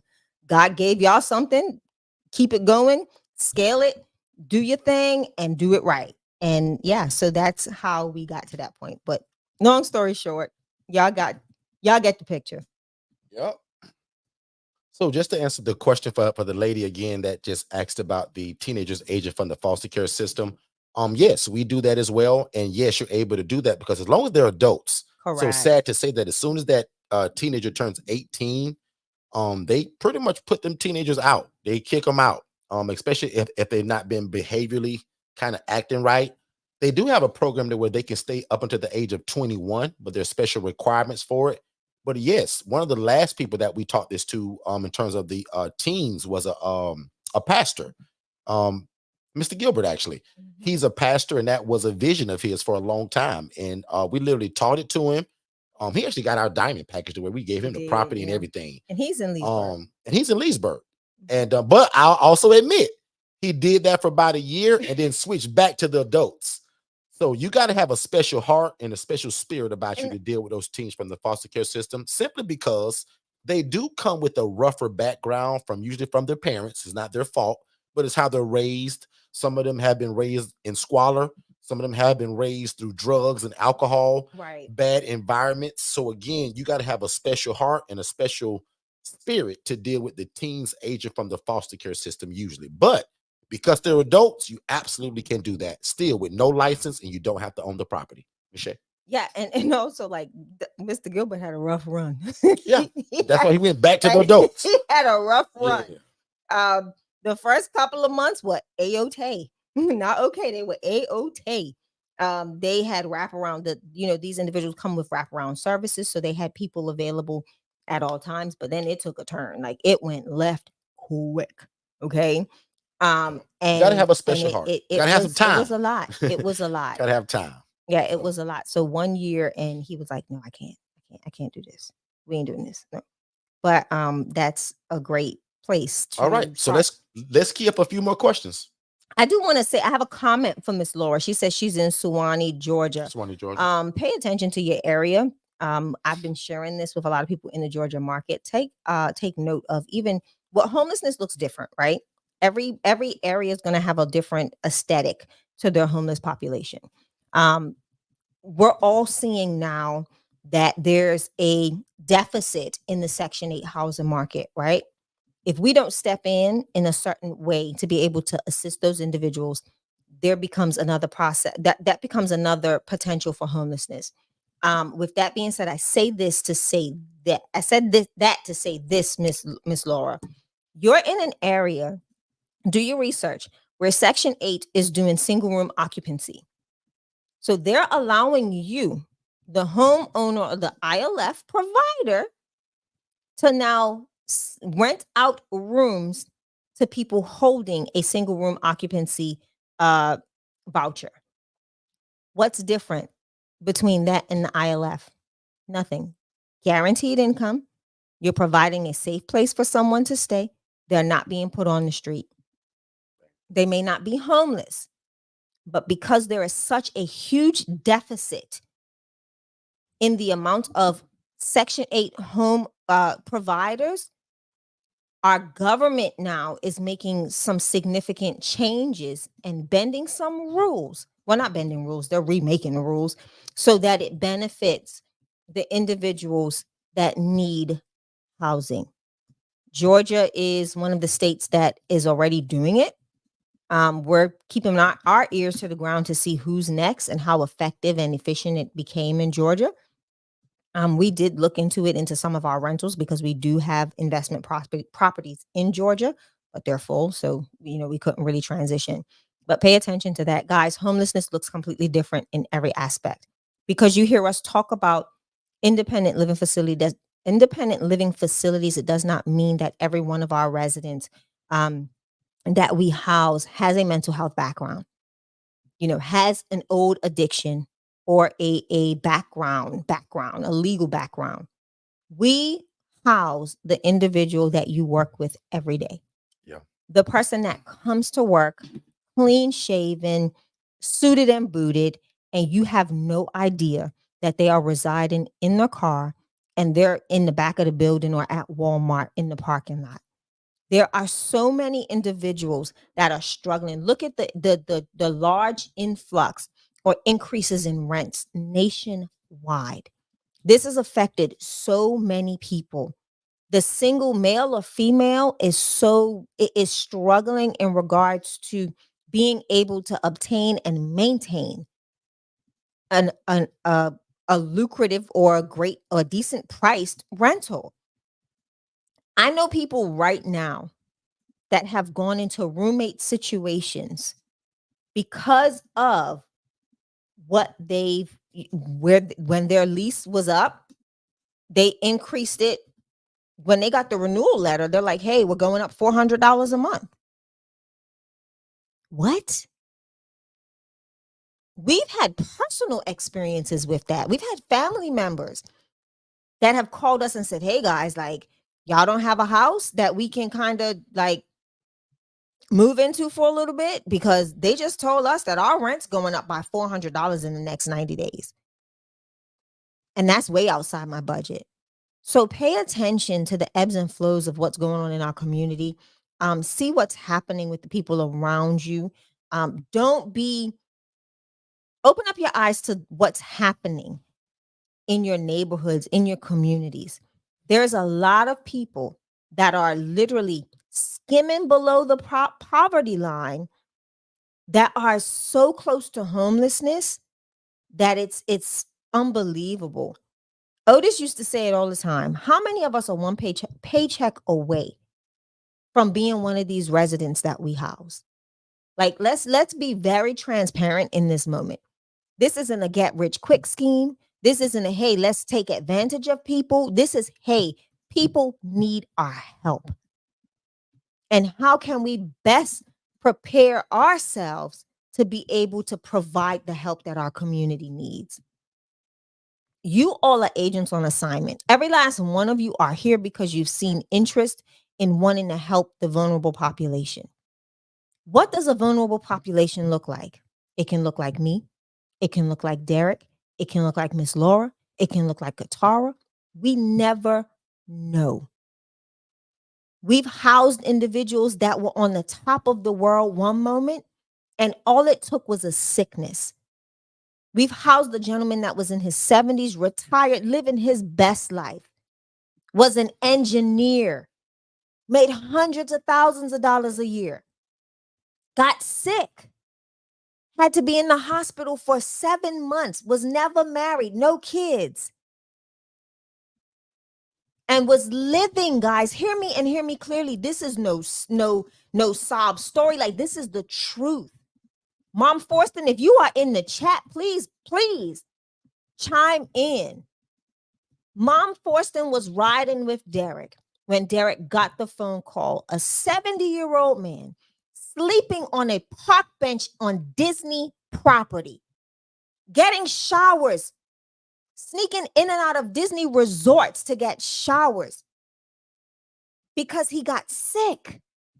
Once, had no family, no support, and lost it all. Apartment, ID, everything he needed to walk a regular and live a regular life. This man lived on the streets for how many years, Derek? Was it 3 or 4 years? He got jail records for loitering and trespassing.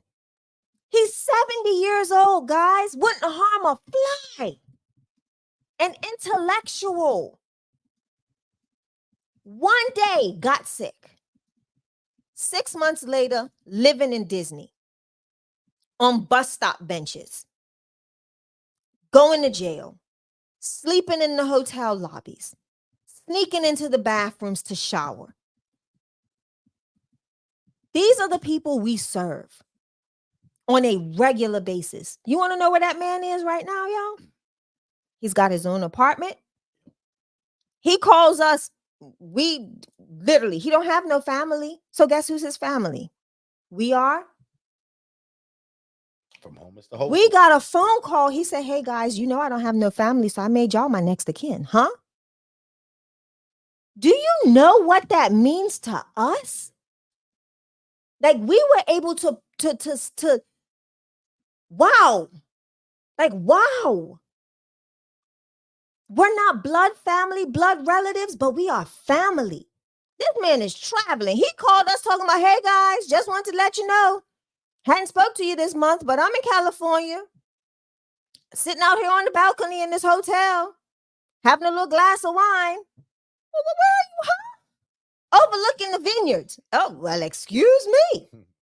Met up with some buddies. We just, we got this little group that we hang out with and we just travel. That does something to you. When you get the opportunity to say, man, God chose me to assist this gentleman. Why he get his life together. Got his own place. He caught now. I think he got a girlfriend more. Traveling, doing all this amazing stuff. And the one thing he said, Derek, what did he say when you and Ma went to that facility? What did he tell y'all? He spent years. And did he say or did he not say, I didn't? He said, I knew there were some good people. He said, I just couldn't find them until today. Will y'all be those good people? Will y'all be those good people? He's one of our staple stories. Like again, that whole story from homeless to hopeful. And again, like Shay said, like, how great is it that you can be a part of that guy getting his life back together? Because again, I talked earlier about the mailbox money. That's the same phone call I got. I said, Derek, I got a great guy. Derek, he's over 70 years old. And Derek, he ain't got a dime. He can't pay you nothing. But Derek, we're going to pay for it up to 8 months until he get on his feet. We're going to try to get him SSI or SSDI. But Derek, if he don't get approved, we're going to try to get him a job. Y'all, he used to work as an engineer, making 6 figures a year. So he got approved. So we were a part of that. How great is that, guys? So again, to the lady that asked earlier, homelessness is everywhere. I don't care where you live at. Just looks different. Just kind of open your eyes, and it looks a little different from what it used to. Otis and I used to say this all the time. Homelessness is not the guy that's holding the sign and saying, I'll work for food. It's not always him. That's not the only look. It's the guy that a bunch of y'all going to work with every day. But when y'all clock out and go home to y'all comfortable bed and y'all couch, they sleep in the car. Shay just told you that. Take a look right here just really quick at a clip of, again, just homelessness is everywhere. To a 2022 report, an estimated 359 veterans across our state face homelessness.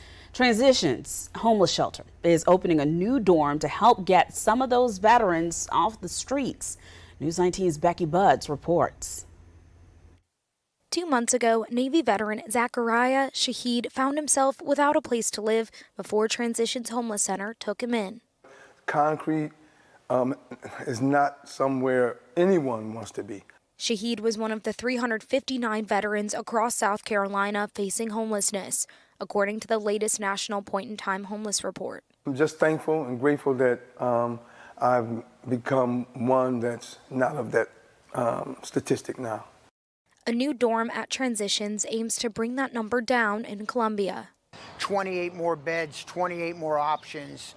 That's going to help put it down. I just wanted to show you guys because, like, again, that's an everyday good guy, military veteran that needed a place to live. He hit a hard place in life at some point, but found this program that can help him. But did you see the limited amount of beds in that place? So I talked about Saturday when I also played that same clip. Why shouldn't you also connect with places like that? A couple of slides ago, I told you guys, how do you find the people? Where do you get these people from? Luckily for that guy, Shaheed, he found that program. But what happens to all the guys that either A, don't qualify to come in that program, or all the beds are full now? 100%, yeah. And if all of y'all will look at that gentleman, that's nothing wrong with him. He's not yelling and screaming. He's not jumping all off the wall. He's not slobbing from his mouth. He's not disoriented. He needs some help. He needs to help up. So that's what independent living looks like to us. It's an independent adult that is able to live and thrive without the need for staff and or medical oversight. Look at what Next Qatar question, Ms. said. Shay. Look what Qatar said. She said people were lined up out there on Saturday. Wow. Wow. This is in your area, right, Qatar? Yeah, this is in her area. And see, Qatar didn't even see that. And like when she first saw it Saturday, she's like, wow, that's where I live at. And that's why I try to pick random places that are even near me. Here's just one more real quick. To a 2022 report. One Atlanta city councilman says the city's homeless population seems to have grown and become more aggressive. And he points to what he calls deplorable behavior at the world's busiest airport. Fox 5's Angelique Proctor takes a closer look at the problem and how the city council might handle it. If you have been in downtown Atlanta near the connector or out at Hartsfield-Jackson International Airport lately, you have likely seen that the homeless problem is growing. One Atlanta City Council person says it's time to address it. What's going on in the airport is horrible. It is deplorable. So to me, it's just crazy that it's getting so bad in Atlanta, Georgia now, where they're going to the airport, hanging out, sleeping, loitering. And guys, what's so crazy is that when I teach this to people, a lot of times you all don't understand that the people that are homeless, a lot of the times, guys, they have a guaranteed income already. They just can't afford their house or an apartment or a studio. So when they find out that something like what we have is available, which is called a shared living environment, I now and you all now become a no-brainer. Again, guys, this isn't rocket science. We're serving people with a limited income that can't afford first, last, and security. They can't afford to turn on lights and water, and they can't go and buy furniture. But what if I provide a place that's kind of what you guys are seeing in this picture to what I provide it all? That's why we're known as that one-stop shop. And for the lady that asked again about the private room, I said it probably 5 times a night. So if you were late, no problem. But this is the room that I'm going to offer the guy that says, Derek, I don't want to share a room, bro. I'm grown, Derek. I got kids your age, bro. That's the guy that's going to get either the private suite or that private room. Yeah. The private room has just got his own room and his own bed. He'll never share that. But the private suite has his own bathroom and his own room.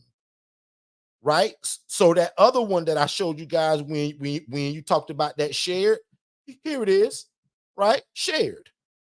That's a shared room right there. One of them just happens to have 3. That's a big mansion that I have, y'all, right there, and 3 beds fit in that one room. Plus a big part of that room that you can't even see. That room is so big. I got big chairs in there. I got a coffee table, really plushed out. Put a number 2 in the chat if you think this looks nice. Because some of y'all thinking that all this stuff is brand new. The only thing that's brand new in these pictures, y'all, are the comforter, the sheets, the pillow, and the pillowcase. But usually what makes the bed up from the foundation, all of that stuff is gently used. So you all are going to use your social media, your word of mouth.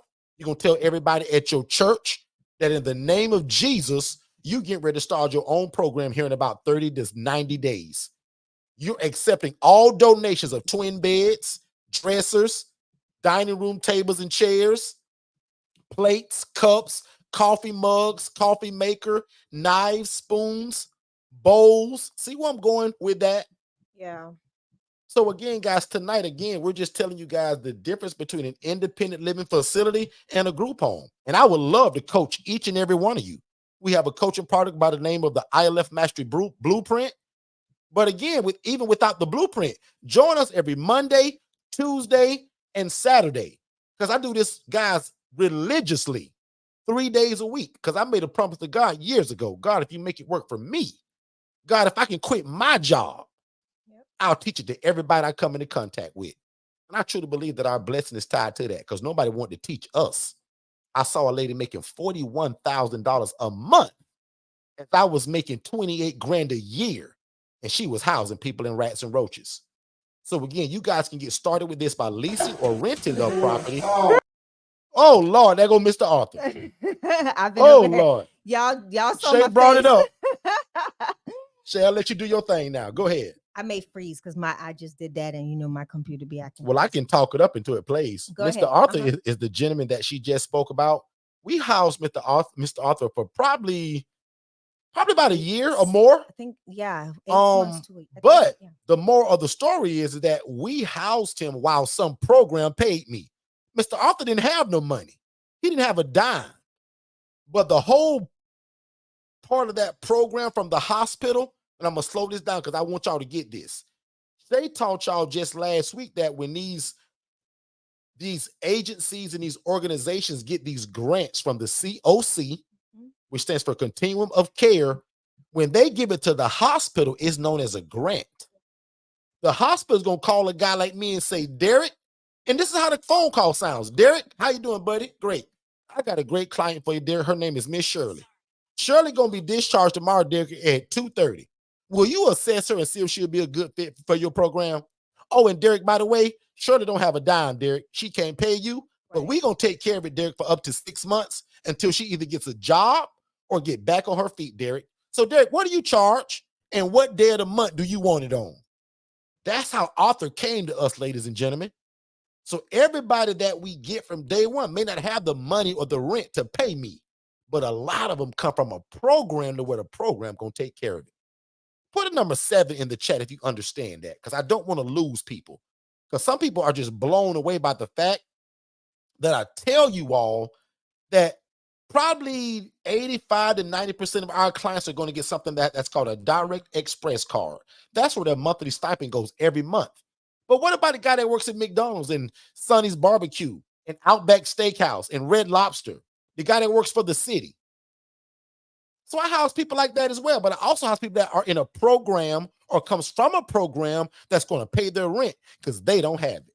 We call that mailbox money. Yep. So until Mr. Arthur video plays, Shay, break another question. No, I'm ready. He's ready? Play it.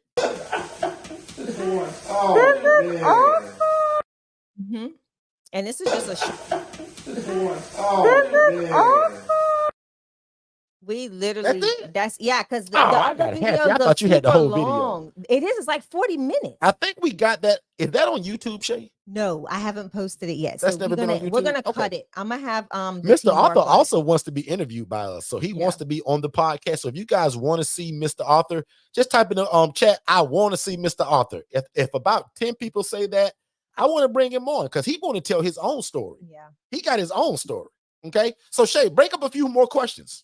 Because obviously, guys, this is a 90-minute room, and we're usually out of here by 7:30. But because we had so many new people and also so many questions, we wanted to make sure that we answered everything and gave y'all all the information. And for the lady that asked about the scholarship, here's the text. There's the information. And I'm also play a short commercial. But yes, guys, our ILF Mastery Blueprint coaching product right now, there's a scholarship available for it. And big shout out to the two ladies that met each other in this room last Monday, and they joined together to get the ILF Mastery Blueprint. That was very smart. So they're hitting it off already. They're new friends. They're new family. That's why I tell you guys, when you come in here, type in the chat what city and state you're in. Type in your desire. Yeah, because again, if you meet somebody here, y'all can possibly go in together and learn it together and have an accountability partner. Now, some coaches, they don't allow you guys to do that, to kind of bundle it together. I do. So if you meet somebody else, or you got a business partner or a cousin or a sister, and you say, well, Derek, I know the scholarship available, but it's still, you know, a little pricey. Can I split it with somebody? Absolutely. We actually encourage that, whereas some coaches don't like for you to do that. But if you're looking for the scholarship opportunity, it's very easy to apply. And I'm going to play something really quick for you all. Hey, what's going on, family? I hope you guys are enjoying the content, but I just want to let you know there's still time to apply for the scholarship for the ILF Mastery Blueprint, and that's our one-on-one coaching. So there's a lot that comes with it. So I'm just going to guide you guys to the website so that you can kind of check it out for yourself after we're done here. So you're going to visit forstonconsultants.com. Then you're going to click the tab that says Products and Services. The first thing that's going to pop up is the ILF Mastery Blueprint. Click that tab that says Learn More, and it's literally going to give you step-by-step instruction of what you can do, and it's real easy, of how you can apply and win the scholarship to apply to the price so that you can get our one-on-one coaching here at Forston Consultants. Let's get back to the content. There you go. All right, so let's jump back into it. I want to honor all of the questions that are remaining. So Shay, if there are any more questions, let's jump into those. So it's just more so like Miss Rita, I'm going to go through some of the comments. I don't see many questions. My heart is breaking. We need to do this. My son-in-law just died in a shelter. I am so sorry. So sorry about that, Miss Rita. That's a lot. And again, she said it though, but this is why we need to be in it, right? So that people can, and I'll just say it, pass away in dignity.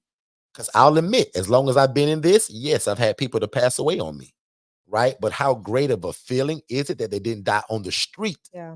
As of when I first got the phone call, they were on the street or in the woods, or maybe just not in a good place. So we believe that God allows us a lot of the time to allow these people maybe to pass away in dignity.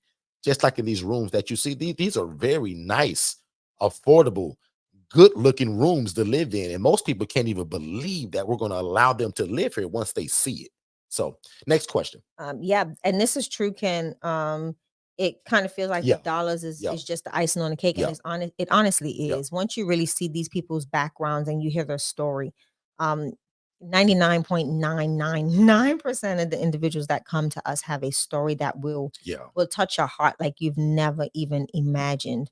And then we have Qatar. She says, I know they asked, let's go here first. This was Janine to Katara. Have you been able to house any of them, the residents from the video we just showed not too long ago, that that shelter, the new shelter that was opened? Katara actually has built and nurtured relationships there. So Janine asked, have you been able to house any of them from that, whatever? And the answer is yes. I have 2 veterans from there currently, and I have another gentleman there that told me he isn't a good fit, but has someone calling me at least twice a month. I love his honesty.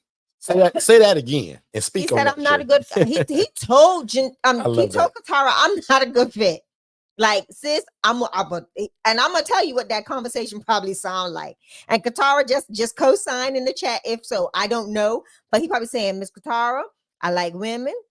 I like me a little alcohol. I like me a little slapping the chops, as we call it in Bermuda.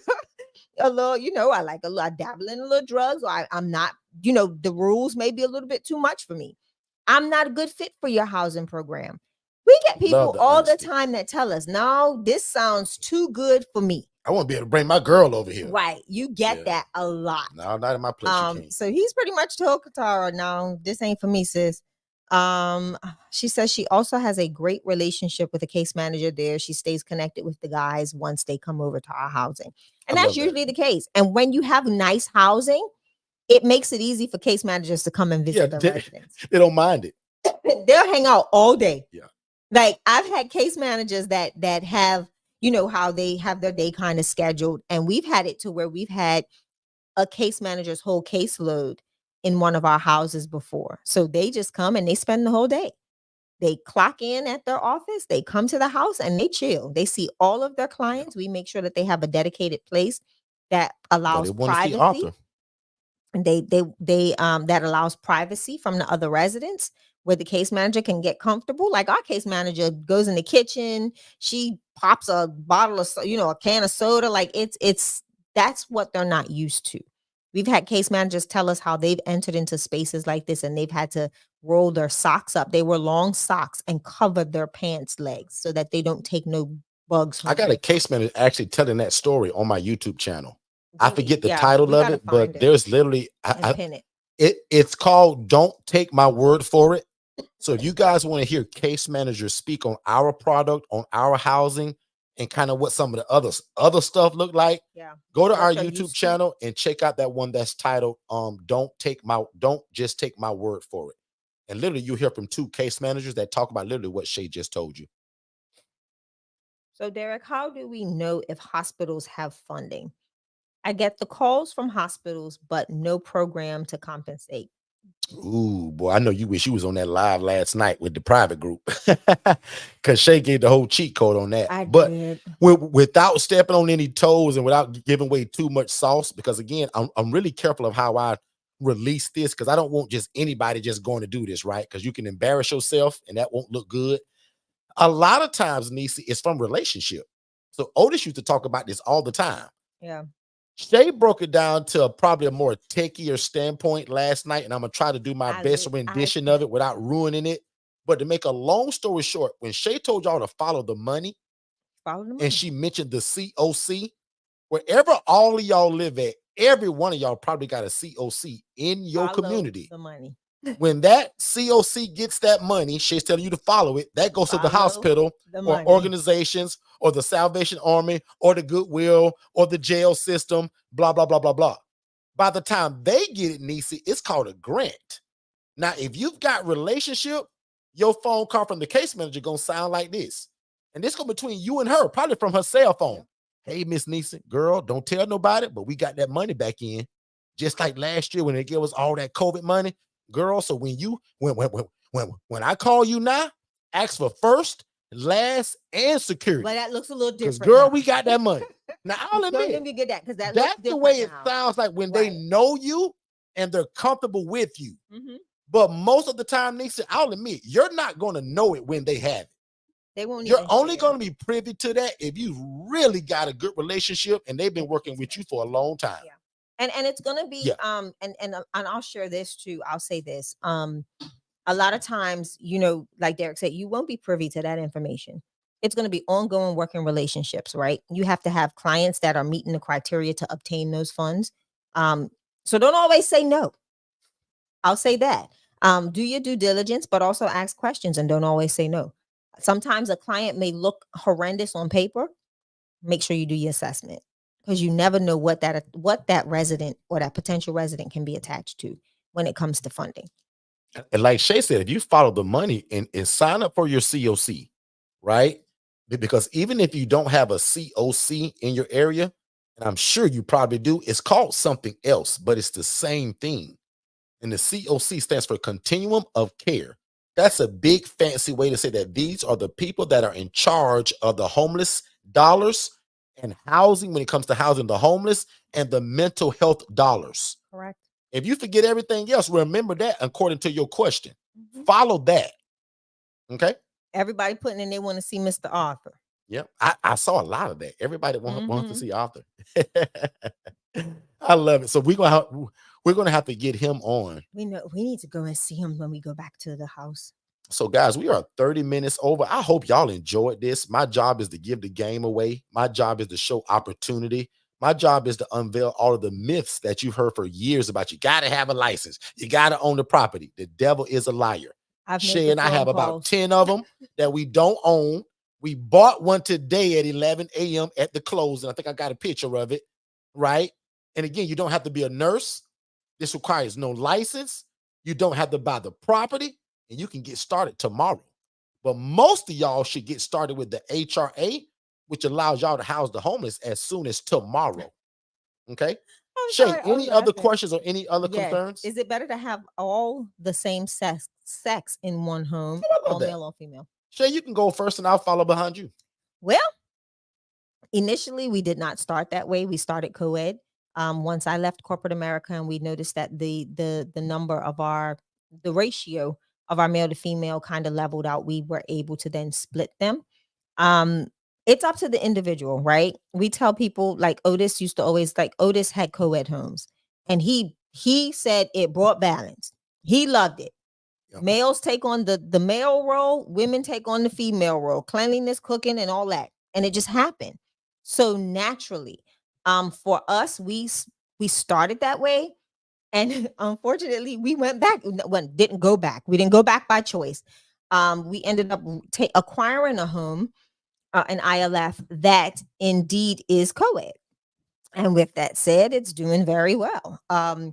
We don't have any issues. It's just all about the way you do the assessment and bringing the individuals in. We don't house 21-year-olds, 31-year-olds in a co-ed facility. Won't do it. Somebody gonna end up pregnant, and ain't nobody got time for that.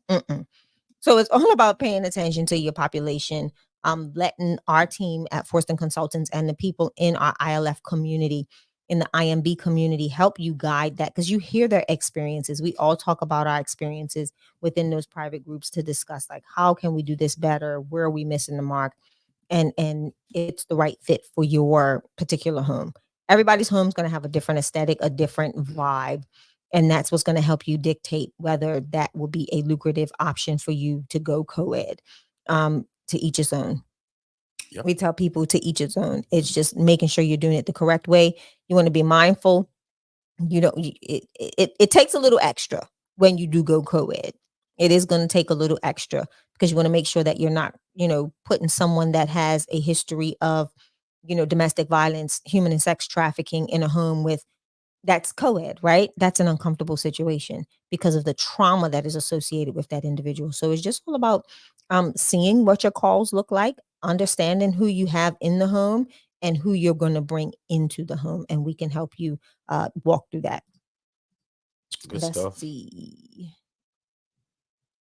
Is there housing specifically for veterans? Is there housing specific for veterans? I'm thinking about the veterans camaraderie. Does this make sense? Yes. Neonta does. So Neonta's here. Is she here? She's in the chat. Yes. Neonta, put in the chat and just encourage Kenneth that's what you do. And Kenneth, lucky or blessed of Neonta. Neonta is also a military veteran herself, but she found a program that also caters to military veterans, and they pay, I think, over half of the rent. Correct. So if I'm wrong about that, Neonta will correct me in the chat. But yes, Kenneth, now I don't have a house with just veterans. I would love one, but I got a lot of veterans, but they're spread out through my houses. Prime example, my largest house, the estate, there's Rock and there's Mike, right? And they're both Navy veterans, not even Army. So they're different. So they're both Navy veterans. Love it. Great guys, honorable, mannerable, nice, handy, right? So yeah. So that works, Kenneth, and you can also mix them if you want. So meaning that if you got 5 veterans and 2 elderly guys, no problem. But Kenneth, I do know that you are also a veteran. So first of all, thank you for your service. And a lot of people that are veterans want to house veterans. So yeah, so Neonta, if you're there, comment in the chat. But Neonta's down there in Miami Gardens. Yep. But yeah, great question. And that is it. And also, guys, again, for the lady that asked about the coaching, yes, we also have financing. I see that Alex put it in the chat. So Alex, if you can do that one more time for it to be fresh. If you guys want our ILF Mastery Blueprint coaching, the original cost is actually $15,000. And a lot of stuff comes with it, including a virtual assistant, my accountant, and hundreds of other things, right? Including the one-on-one coaching, which is most important, right? But with the scholarship that's currently available, you guys can get that for half the price at $7,500. Right? And to apply for the scholarship is super easy. And as I said, big shout out to the two ladies that actually went in together that met in this room last week. So if you want to go in with somebody else, or you want to bring in a partner, a brother, a sister, we actually encourage that. So we don't mind that at all. So that's our ILF Mastery Blueprint. And I'm going to give it back over to Shay before I find one more thing, and we'll begin to close things down. I'm good. I just wanted to say this room was amazing. I would love to share with everyone that this is an opportunity to not only, this is not an opportunity just for financial gain. This is an opportunity to really save many lives. People that have been through a lot of traumatic experiences, and who better than you all to be the hands and feet of Christ to assist them to get back on their feet, right? I tell people all the time, I have people that I know will never leave me in regards to my housing model because of the state that they're in and because they're unable to get out there on their own. But then I have others that are very successful, that like a Mr. Arthur. I have I have other residents that have gone and flourished, and you get to play a role in that. So don't take this for granted. This is an opportunity to really see life from a different perspective, a different vantage point, and really give people what they need, and that's love. That's a safe, secure place to reside, and ultimately just knowing that they're human, right? It's a human need: food, clothing, and shelter. How good is it if you can provide one of the basic needs to life? And that is either food, clothing, and shelter. And we get to do that in the ILF model. And it has been an amazing, amazing, amazing opportunity to do so. And I encourage you all to stay connected with us. Check out our social media. For those of you that housing may not be an option that you want to do, but you want to sow seed into something that is beneficial and that's thriving, go to the AngelaDeniseFoundation.org.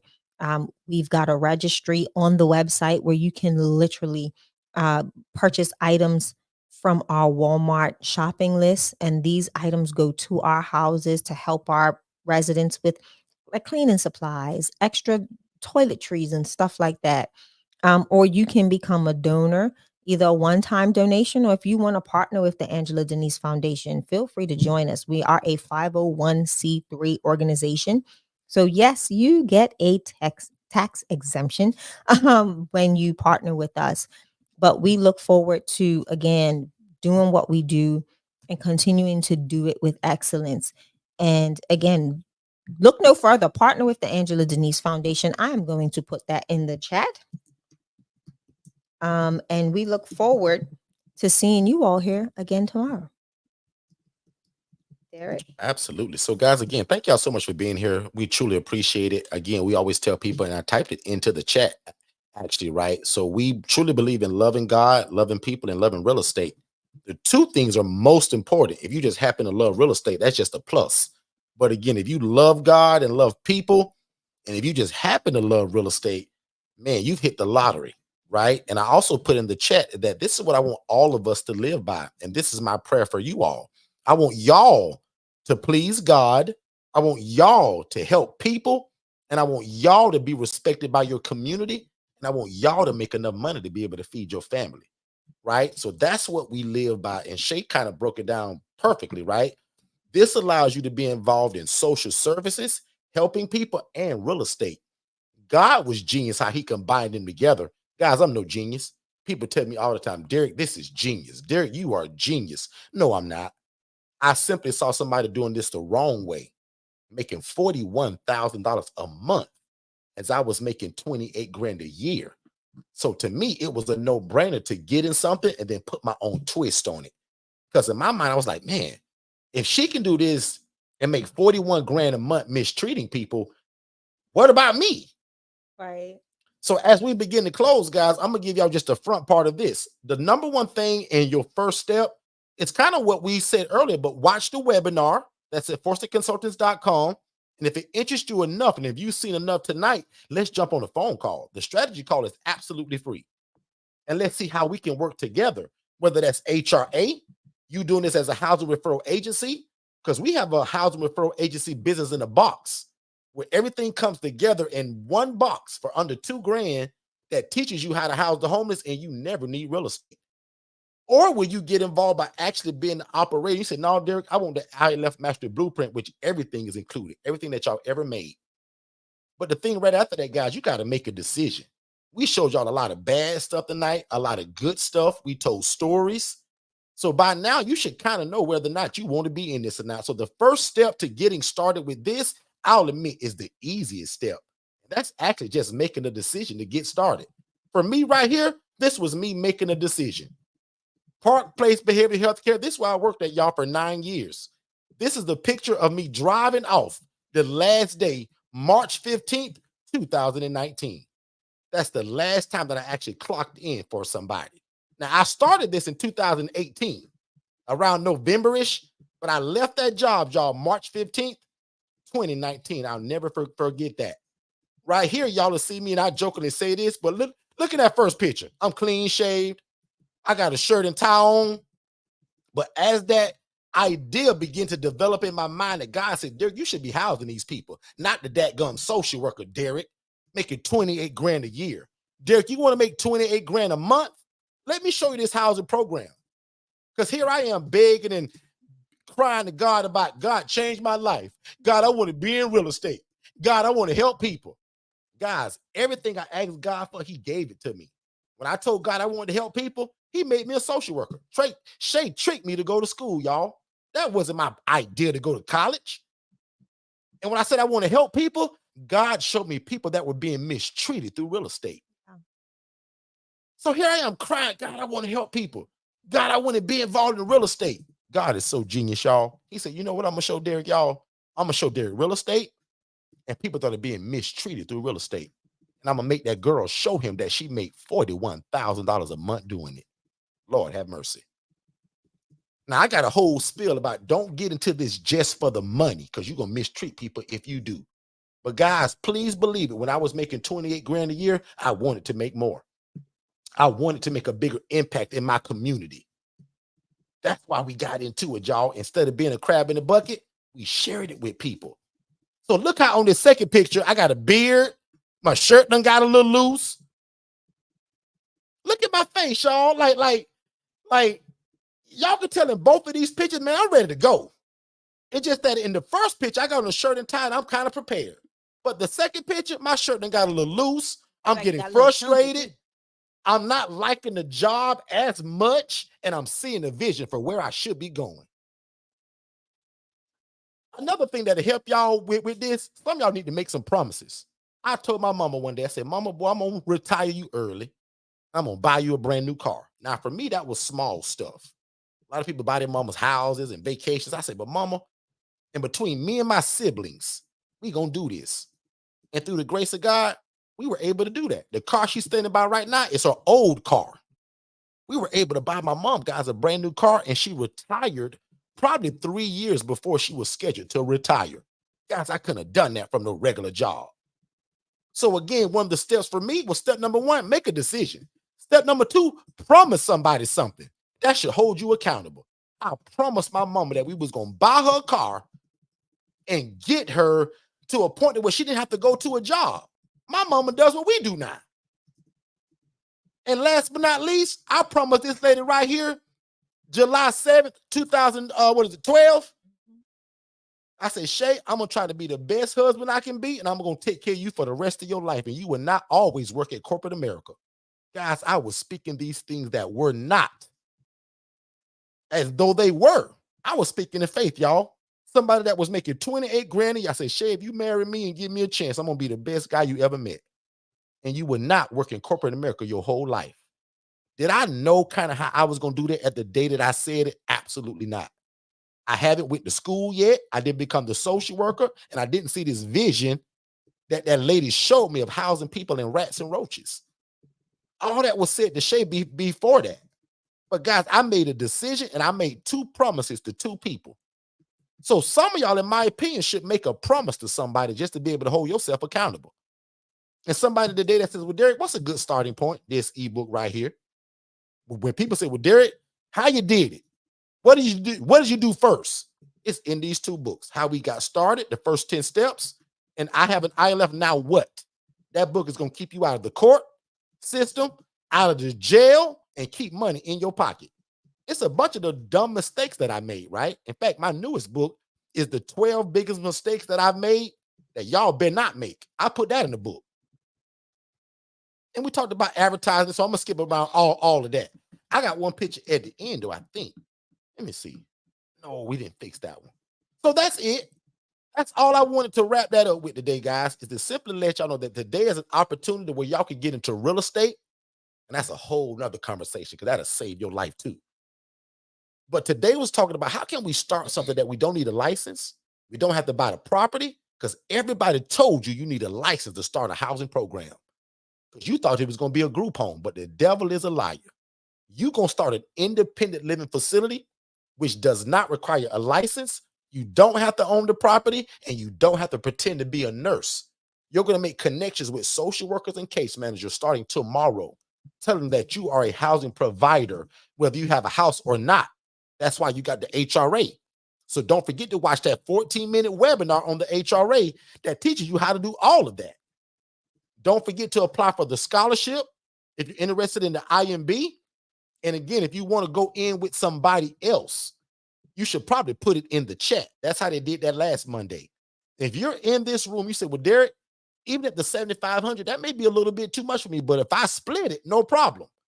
We also offer financing, in-house financing, and also third-party financing. So there's a way to get into it, guys. And again, if you meet somebody in this room and you want to join with them, let us know. Say, Derek, I got my half. In fact, type in the chat, Derek, I got my half. If you want to go in with somebody, just type it in. Derek, I got my half. Because if somebody else see it, and tons of people watch the replays, so you just never know. You guys could be in 2 different cities, 2 different states, no problem. As long as y'all are together, I will coach y'all according to where you live at. So just because you got it with somebody and she lives in Arkansas, all the coaching don't go to Arkansas. I'm going to coach you where you live at. I'm just allowing you to help with the price. So again, guys, thank y'all so much.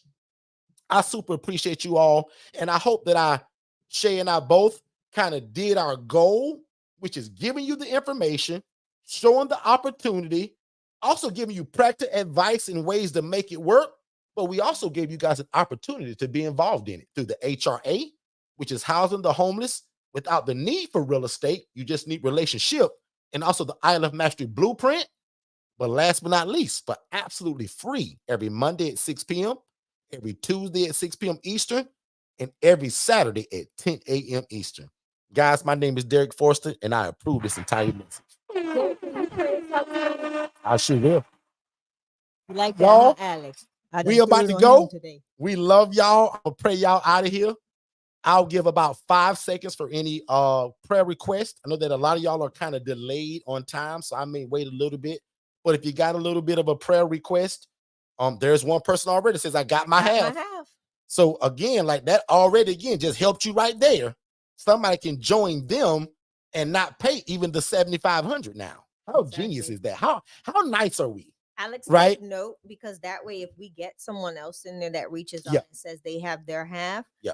You can even text that to 407-326-0086, and we'll connect. Like what we do is we won't send, both of y'all don't send your money to this person. Our thing is we would divide it, make sure that you all have your we'll contracts split and your everything like invoice. that. So we won't. Yeah, we never want you guys to trust somebody that you don't know. So let's just say Rita says I got my half, and then Rita wants to send her money too. Let me just pick on somebody in the chat. To somebody. Katara, right? Or Nisi, because I don't think she's a Nisi or member of Katara, that, maybe. right? So even if it was Nisi, you guys can split that. But don't, Rita, you send your money to Nisi, and Nisi don't send your money to Rita. Y'all just tell us, and we send both of y'all individual invoices. Because let's just say, right, Nisi sends her money to Rita thinking that Rita's going to pay for it and everything's good, but Rita takes a trip to Jamaica and go on vacation with it. We can't control that. Now, Rita wouldn't do that. We know her, but just giving the example, just to make it trustworthy, just like she typed it, I got my half. I'm putting in the chat right now the text message number. Type it to there as well. That way Alex can keep a track of it. Yeah. So Rita already's got her half, guys. Who's next? Who wants to get in it that's got their half? So again, Shay, I'm done. I'm gonna pray us out of here. I'm gonna leave it to you to Shay to give your salutation. I'll pray us out of here, and then Shay, you will tell them what they'll join us with tomorrow at 6 p.m. I'll tell them what they'll join us with, and then you pray. How about that? Go ahead. Because I think I gave a pretty good salutation. You got and it. Then somebody was getting ready to close. Getting ready to close, and we did today. Anyway, again, tomorrow, join us here at 6 p.m. Eastern, where we are going to discuss how you can merge a virtual assistant into any business that you have, including housing, right? I just got a message from someone in the Instagram chat who wants to do travel nurses, and what a benefit if they work full time, how they can merge in a virtual assistant and some actual software systems that will help them in that process to building that brand and building that business. You don't have to just have an ILF or an HRA. We do this with all businesses. Bring your business to tomorrow's room. Let's discuss what it is. Let's talk about let's strategize. Let's strategize some growth opportunities within your current business, and let's see how softwares and systems and a virtual assistant, when you put those two together, how it can make fireworks in your business. That's here tomorrow, where we'll be discussing all things VA 101 and digital flow solutions. I know everybody's like, well, what? Weren't we just in Forston Consultants? Absolutely. Forston Consultants is the mecca of making the entrepreneur's business blow up. And it's all about making sure that you have everything you need when it comes to, again, softwares and systems and staffing to help you get to that next level. So again, as not just a ILF coach, as your business coach, I am looking forward to seeing you here tomorrow so we can discuss your business, how we can take it to the next level, and how we can do that utilizing softwares and systems from Digital Flow Solutions and virtual assistants from VA 101. See you tomorrow. All right, good stuff. So thank y'all so much. We appreciate it. We'll see you tomorrow at 6 p.m. Father God, thank you so much for the seed that was sown tonight. God, thank you for the ability to give what you so graciously just given Shay and I.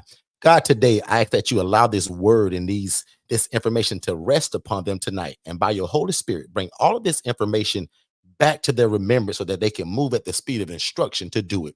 Father God, I pray today that the devil is under their feet and has no place in their life, their business, or their family. And God, you rule and reign in each and one of these people's lives. From the top of their head to the soles of their feet, they're healed, delivered, and set free. And Father God, today, open up every door of opportunity to make this work. Bring about the social workers, the case managers, the social service providers. Allow their name to ring in the streets so that they can make this thing, the ILF model, work for them, their family, and their community. Because Father God, we got a deep desire to please you. We want to help people. We want to be respected by our community, but God, we also want to make enough money to feed our family. So today, Father God, we ask that you grace us, and we ask you now that you take our program, God, before these people ever even get the keys to their first facility. God, we dedicate their program to you now, and we call it successful. Devil, you are under our feet and have no place in our lives, and we will bring about the work and the good works of God. God, you will allow us to house the homeless, the displaced, the disheveled, the domestic violence person that's running from domestic violence. God, anybody in our path that needs our help, allow us to do it. Father God, now unto him that is able to do exceedingly, abundantly above all we can ever ask or think, according to the power that worketh in us. Don't wait to be great, and we'll see you guys tomorrow. 6 p.m. Amen.